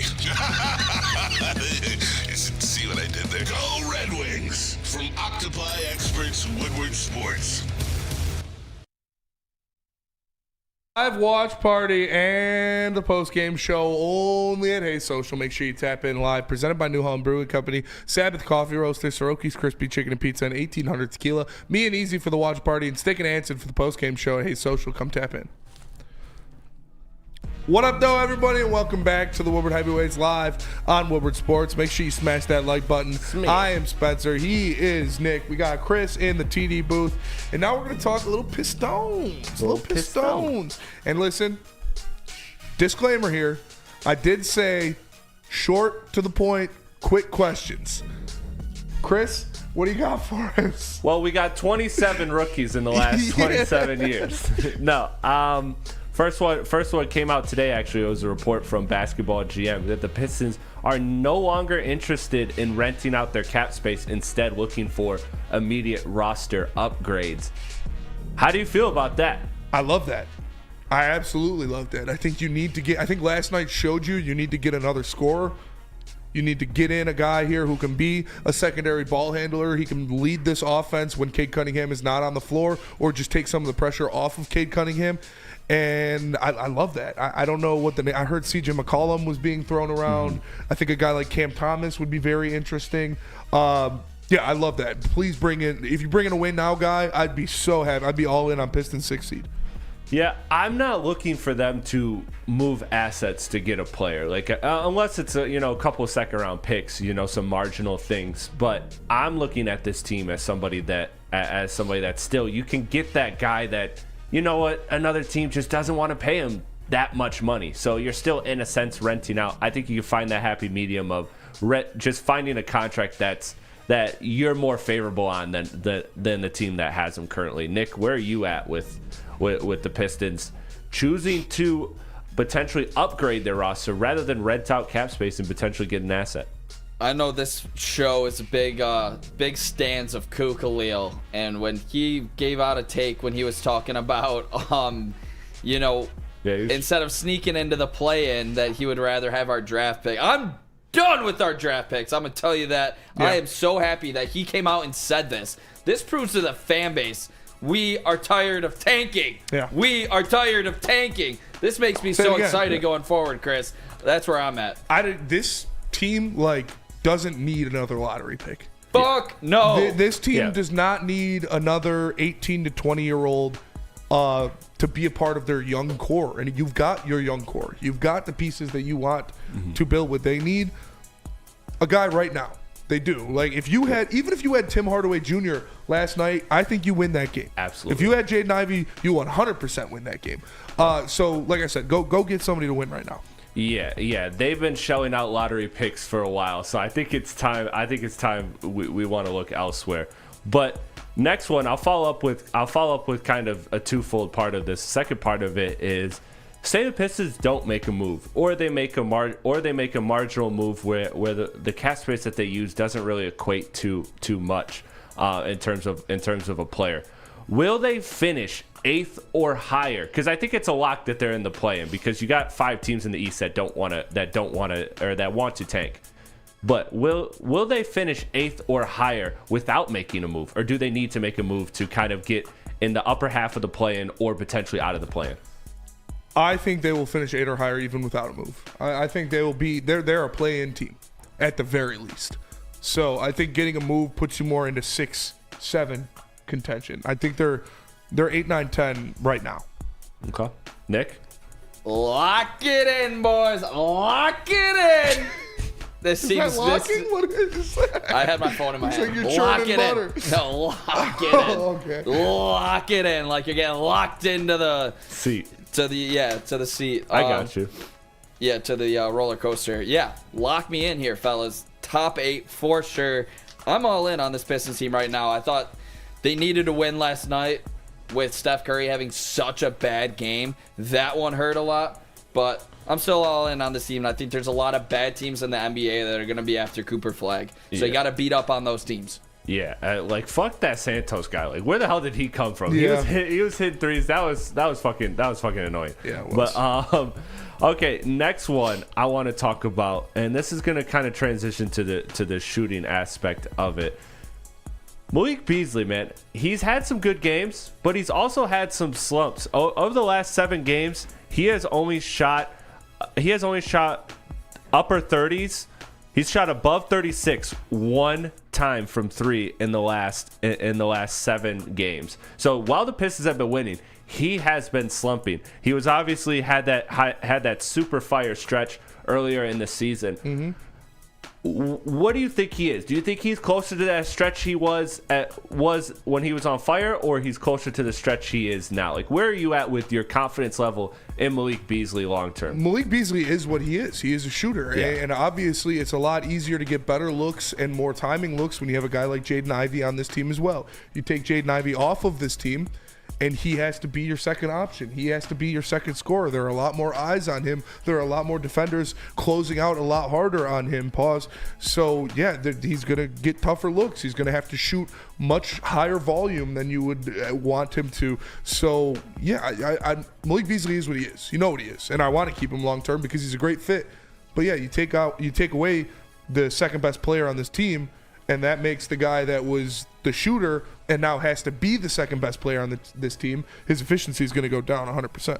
He is who we thought he was. This guy's a streaky shooter. This just says what it is. You got to live with it. Hopefully he can, get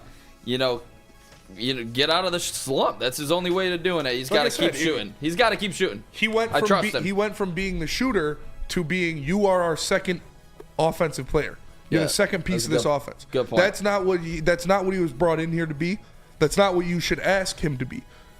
You shouldn't look at Malik Beasley and be like, you're our second best offensive player. You need to carry the load offensively outside of Cade Cunningham. He shouldn't be asked to do that.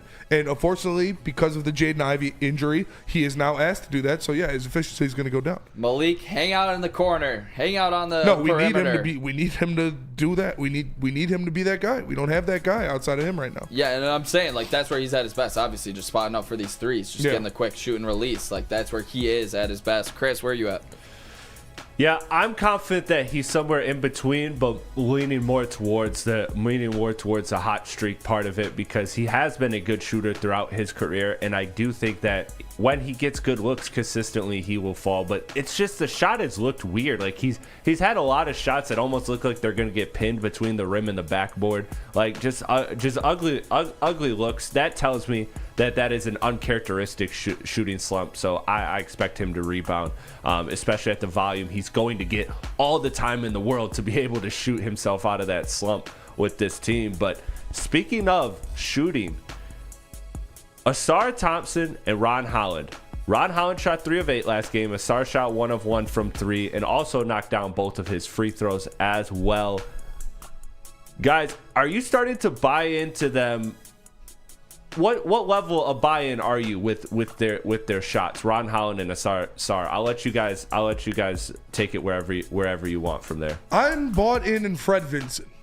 I am bought in on what Fred Vinson can do for their shots. Obviously, they still have a long way to go. Ron Holland looks very promising from what we were told about him in the beginning of the year. The past couple games, he's been shooting the ball well. Ausar Thompson, 1 of 1. Beautiful. That's all you got to do. I don't need Ausar Thompson jacking 6 3-pointers a game. I need him getting to the lane. I need him cutting. I need him maybe shooting if he's wide open in the corner and nobody's there. So if Ron Holland can knock it down on a 35 to 40% clip, that is the biggest W of all time. I believe in Fred Vinson and what they're building towards. They're still not complete products. They won't be complete products by the end of the year this year. They are still both very, very young players. So they're going to get better as their career progresses, and Fred Vinson's the best person to help them. Nick, where you at with their shooting?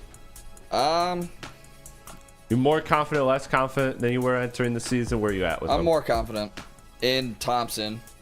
I'm less confident in Holland when it comes to the shooting percentages. I think if these guys both can shoot league average from 3 for their respective positions, you're looking at 2 future All-Stars. I don't think it's going to happen. I really don't. I don't think they can get up to that number. I just don't think they have the shooting touch.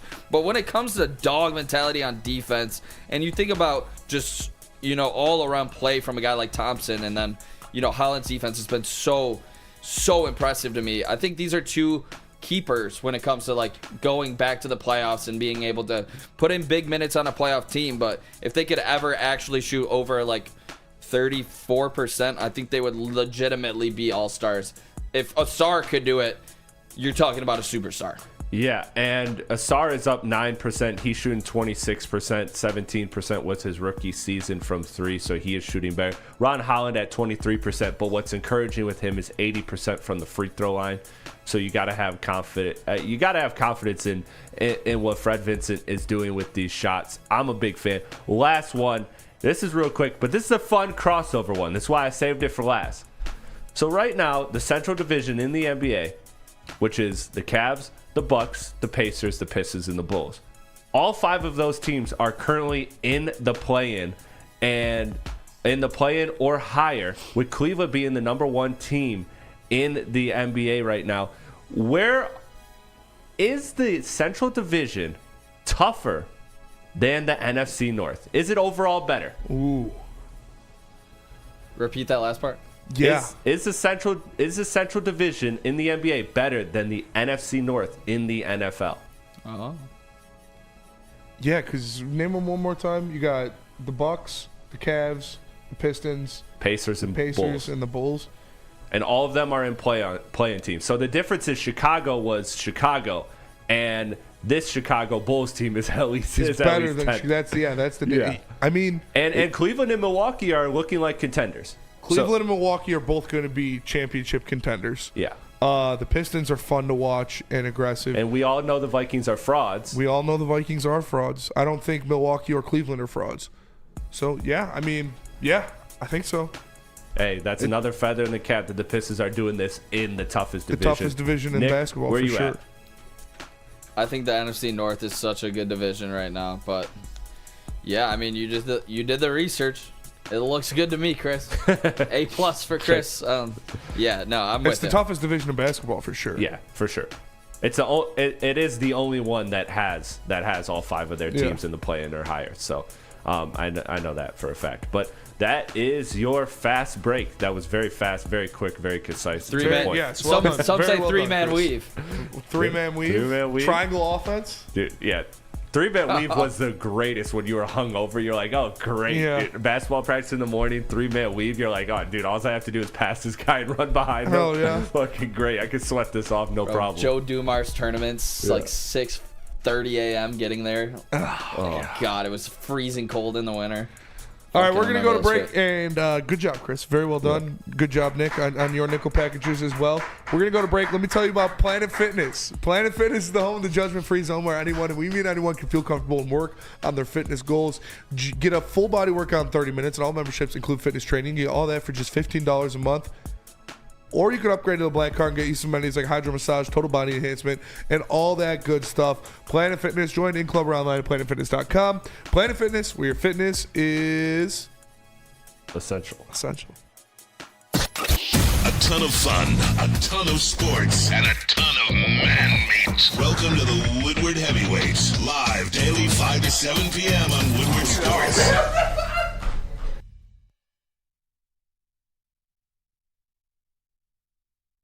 Walk into any Lady Jane's Haircuts for Men today. Open 7 days a week. Sit back, relax, and enjoy precision haircut, scalp massage, hot leather neck shave, and hot towel treatment from one of our talented stylists. Step up your game this season and take advantage of our $20 haircut special. Scan the QR code and get your coupon today. Lady Jane's Haircuts for Men, the ultimate haircut experience. Open 7 days a week. Walk-ins always welcome. Lady Jane's Haircuts for Men. It's wicked awesome. The countdown to kickoff is here. Your Detroit Lions are ready for another season of grit. Woodward Sports is your #1 destination for all breaking news and Lions coverage. We are Detroit's #1 sports network. We are Woodward Sports.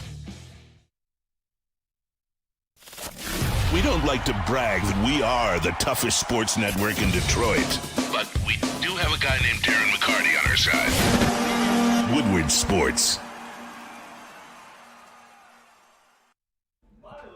All right, Woodward sports fans. Whether you're heading the game or just chilling, Jars Cannabis has you covered. Jars is home to Michigan's largest lineup of rec cannabis products. They've got 27 locations across the state, repping Michigan in a big way. 9 locations are right here in Metro Detroit, so there's always one nearby. And if you're in Grand Rapids, Madison Heights, or Milan, get ready. New stores are coming your way soon. Shout out Milan, great location. Great location. Nick's a big fan. Fantastic location. Big fan of Milan. What up, though, everybody? Welcome back to the Woodward Heavyweights Live. I'm Woodward Sports. Make sure you smash that like button. Appreciate you for joining. For Nick, for Chris, I am Spencer. We are the Heavyweight.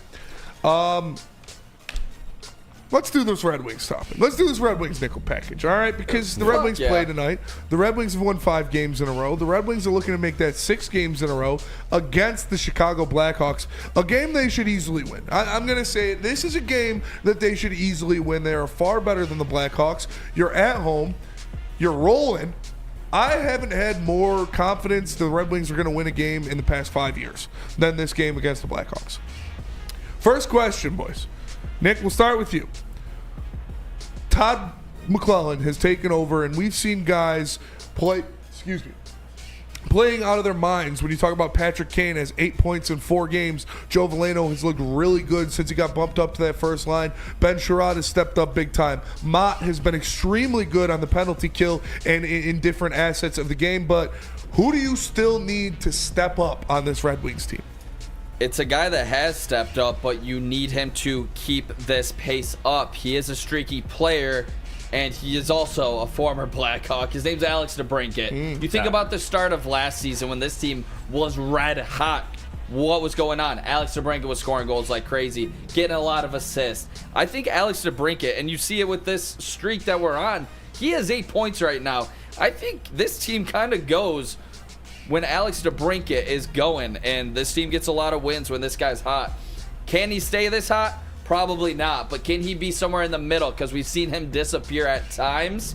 I think Alex DeBrincat is a really big key going forward, and if he steps up, this team's going to be really hard to beat. Yeah. Chris? You know, I haven't been following the Wings as much as I'd like to because of the Pistons. It's just gotten me all in on the Pistons, but I will say that in conversations with my hockey people, DeBrincat was going to be my pick just because that's the name I heard a lot last year, and I haven't heard it this year. Yeah. So I'm like, what's the deal? What's going on with you? Is he having a little bit of a slump? What's the deal? So that was actually going to be my Nick. That was an excellent pick. And shout out to G-Money313 in the Woodward Sports chat. He said, first time catching the heavyweights in a while. Appreciate you for joining us, G-Money.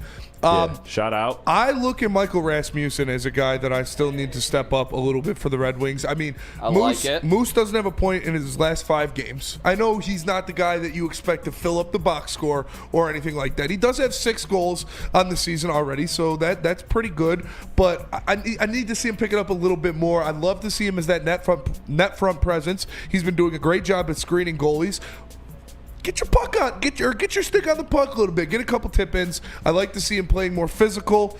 And again, I'm not calling for him to be a 30-goal scorer or anything like that, but I'd like to see Moose get some points on the board here in these next couple home games, especially before you go on that nasty road trip that they got coming up. But next up, Nick, Alex Lyon, he got injured. Cam Talbot, he's a gray bush. Ville Husso got the call up after a couple good starts in Grand Rapids. Do you trust Ville Husso? No. Hard pass. That motherfucker back there is not real. Ville Husso. No! I do not trust Ville Husso at all. He has the worst save percentage of his career right now. Ville Husso lets everything in the goal. I don't think Ville Husso should be on this team right now. I think they should have gone with Kosa, but the Todd man has turned around every single part of this Red Wing team. Can he even turn around the goaltending? I guess we'll see. Not my decision, and I wouldn't have gone with Husso. Do I trust him? No, but Todd, can you do something with him? I guess we'll see. And happy birthday, DNCENT. Shout in the out. Woodward Sports chat. Shout out to you, man. 26, yeah. Damn, Unc. Catching up. But no, I don't trust Ville Husso. I don't. I'm sorry. He's gone after this year. He was probably the worst contract of the Steve Eisman era, and that's saying a lot when you look at some of these guys. But not Justin Hall. Justin Hall, I mean, is he turning around? Does Justin Hall make you lose games? Like Billy Husso makes you lose games. Petrie. Petrie's a better contract than Billy Husso.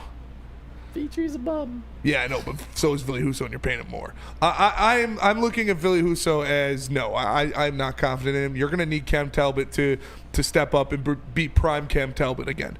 I don't want Billy Husso to get any game other than the second night of a back-to-back, and that's even stretching it. Like, no, I do not trust Billy Husso at all.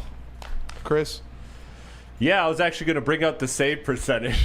No, I've been clamoring for a good goaltending, so I don't see how you can put the faith in this guy going forward.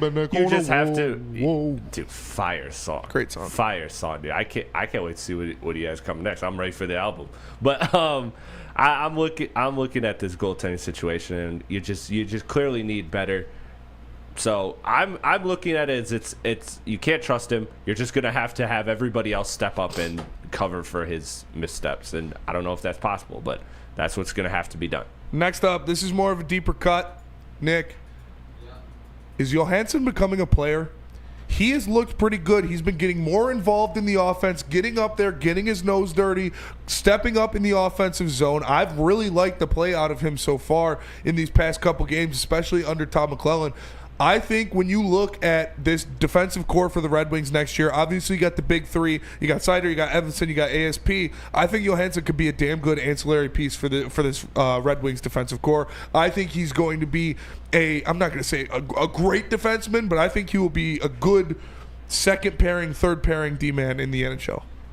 Yeah, I'm going to say third pairing for Johansson. I think he's solid, but I think he doesn't have the upside on offense like a Sandin Pellikka because he's undersized. So he needs to have a little bit more something. He's just a solid defenseman when it comes down to it. He's been getting up there and getting his nose dirty, though. He has good puck skills, but it's just really good, solid play on the defense. I think that's a good third liner moving forward for your defense, where I feel good about it when he's out there compared to the guy I was not feeling great about last time, Jeff Petrie. I'd rather have Jeff Petrie than Gustafsson, honestly. I know, but I'd rather have Johansson out there right now than one of those two. I agree. So I do like that. I think he's like, he's not going to be a stud, but he's going to be a solid defenseman for this team. And then finally, before we go to break, what do you think happens at the deadline? Do you buy? Do you sell? Do you stand pat? What are you going to do?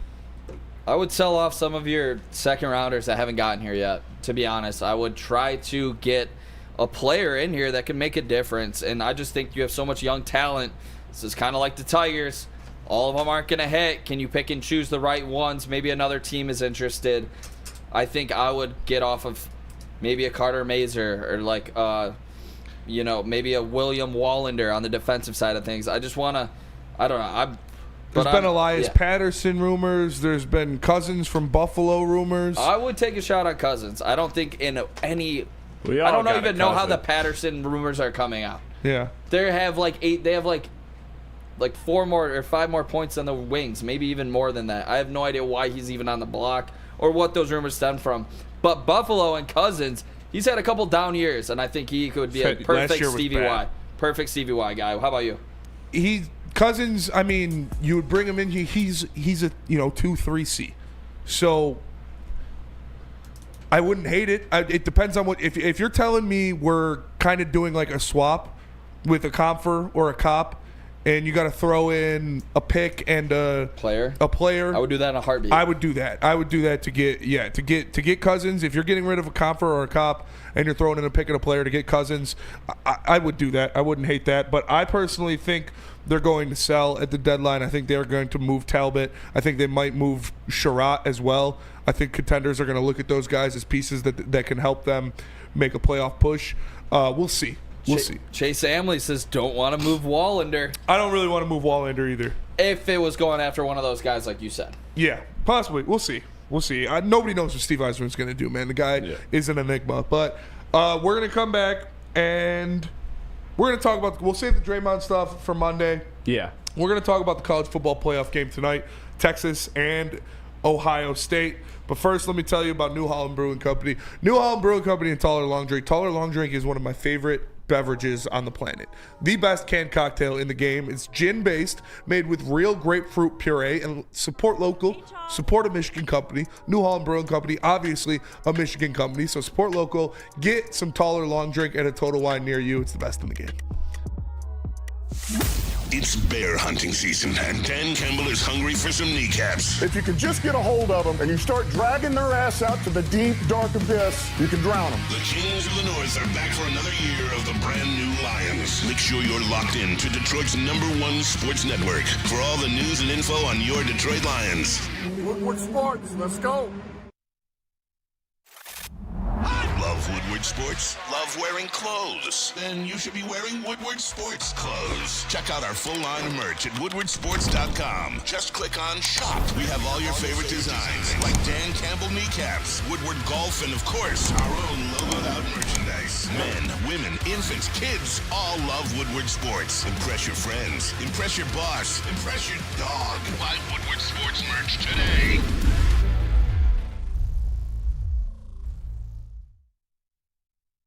Back-to-back NFC North Division champions. The Detroit Lions are playoff bound and ready to eat the kneecaps of anyone standing in our way. Follow Woodward Sports as we cover the best season in Detroit Lions history. Go Lions! Talk about pressure, we live in pressure. That's where we freaking thrive. You did it again. From Detroit's #1 sports network, Woodward Sports. What up, though, everybody?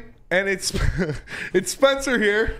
Hi, for Sabbath Coffee Roasters. Make sure you subscribe at SabbathCoffeeRoasters.com. Use code Woodward to get 25% off your first subscription order. Delicious, locally roasted, specialty coffee dropped off right at your doorstep. Like I said, support local Michigan-based companies. Support Sabbath Coffee Roasters. You can have them dropping coffee off to you on a subscription. Anytime you're out, they'll bring you a new pack of coffee. It's delicious. Like I said, code Woodward to get 25% off your first order. What up, though, everybody, and welcome back to the Woodward Heavyweights. Appreciate you tapping in. Make sure you smash that like button. Appreciate you all in the Woodward Sports chat. I wanted to say something. I can't. Oh, yeah. I know it was kind of a gimme last night, and you know, Washington's not a good team, but shout out to Michigan State for getting that dub.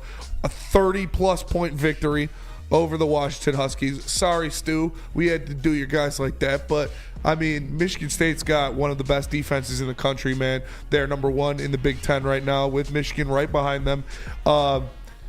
They look good. They look really good. Fears looks good. Akins looks good. Chase Richardson looks good. Like, it's just, I love college basketball, and Michigan State played a damn good game last night. Like I said, what they should have done against a far inferior opponent, the Washington Huskies. But you go out there, you take care of business. Big Ten win, which is crazy. Washington's in the Big Ten. But you'll take it. It was a good win. Yeah, Denver Blair says, bro, MSU dog walked them. Yeah, they got off to a 14-1 run to start the game. I was at the gym, and I turned it on, and it was 14-1. I was like, God damn. But, yeah, shout out to Izzo. Shout out to Michigan State. It was awesome. Yeah, it's Jake Rose says he tuned in at 42-13. Yeah, go green. Go white, brother. Go white. But we got a game to talk about, a football game to talk about tonight. Nicky boy. What up, dog? Hate watching the Ohio State Buckeyes. Ohio State. For sure. And Texas tonight to see who goes to face Notre Dame in the College Football National Championship. And real quick, shout out to Notre Dame. I hate Notre Dame. Like, I hate Notre Dame. I hate Penn State more. True. I hate James Franklin. I love Marcus Freeman. So I was happy for Marcus Freeman. It was good to see him go out there and win that one. He seems like a very good guy. He's got those players bought in, and he made Notre Dame football somewhat likable, which is crazy to me. But, Nick, tonight, Texas, Ohio State, who do you got? Hook 'em, baby. Let's go. I got Texas in this one. I think OSU has been riding the high ever since the low of losing to their rival Michigan. I think they woke up a little bit. But I'm looking at the quarterback position in this one, and I like Quinn Ewers. more than I like Will Howard. And I also like Arch Manning more than I like Will Howard. I think if this game gets tight late, you're going to see Will Howard choke the same way that Will Howard choked against Michigan. That's my big key in this one is the quarterback matchup. I like Texas's quarterbacks, and even if Ewers, gets pulled and they go with Arch, I like him better than Will Howard. You're saying quarterbacks because Ewers isn't that good either. Like Ewers, he's better than Will Howard. Not that much better. He's better. Not that much better. If you Arch Manning is better, he's a lot better. He's the best quarterback in this game, and he's not even going to play. If you gave Ewers the weapons that Ohio State has, do you know what kind of numbers? I mean, it'd be insane. But he's not that much better than Will Howard's been Will playing well. Howard's a bum. It's this guy, dude. This guy. I mean, I respect the fandom. Ohio State's going to win this game, man. I don't think Texas can put up points with them. Jeremiah Smith is one of the best receivers I've ever seen play college football. Like, the kid is electric. I said it when they played Michigan. I was like, if you throw Jeremiah Smith the ball literally every single play, you would have beat Michigan by 2 touchdowns. This kid is special, man. And that should be the recipe, is every single, in 4 plays, every single 4 plays you got, every set of downs, Jeremiah Smith should get 2 touches. This kid is electric. And I think he goes off again. I think Ohio State wins. Do you want them to win? No, I like Texas. I like Texas. I liked them growing up. I wanted Texas to beat Alabama when it was Colt McCoy versus who was it? The AJ McCarron or whoever it was for Alabama. But I remember his. I wanted Texas to. I like Texas. And I love Matthew McConaughey, so I want to see Matthew McConaughey be happy. But I don't see it in the cards. Yeah, I don't want this. I want them to melt and go into terror, the Ohio State Buckeyes, because I don't want them to end this season on a high note after losing to Michigan. I'm going to be straight up. That's the only reason why. Raise the Sales says wings tonight. Yeah, give me a Patrick Kane anytime goal. Give me Dylan Larkin 3+ shots, and give me Alex DeBrincat to record a point. Wings money line. Appreciate y'all tapping in all week. Make sure you smash the like button. Hopefully, Easy's will Tommy a Wumble on Monday so he could be here. For Nick, for Chris, I am Spencer with the heavyweight. So catch you guys on Monday. Drive safe. We'll see you then. Peace. Football playoffs. Woo.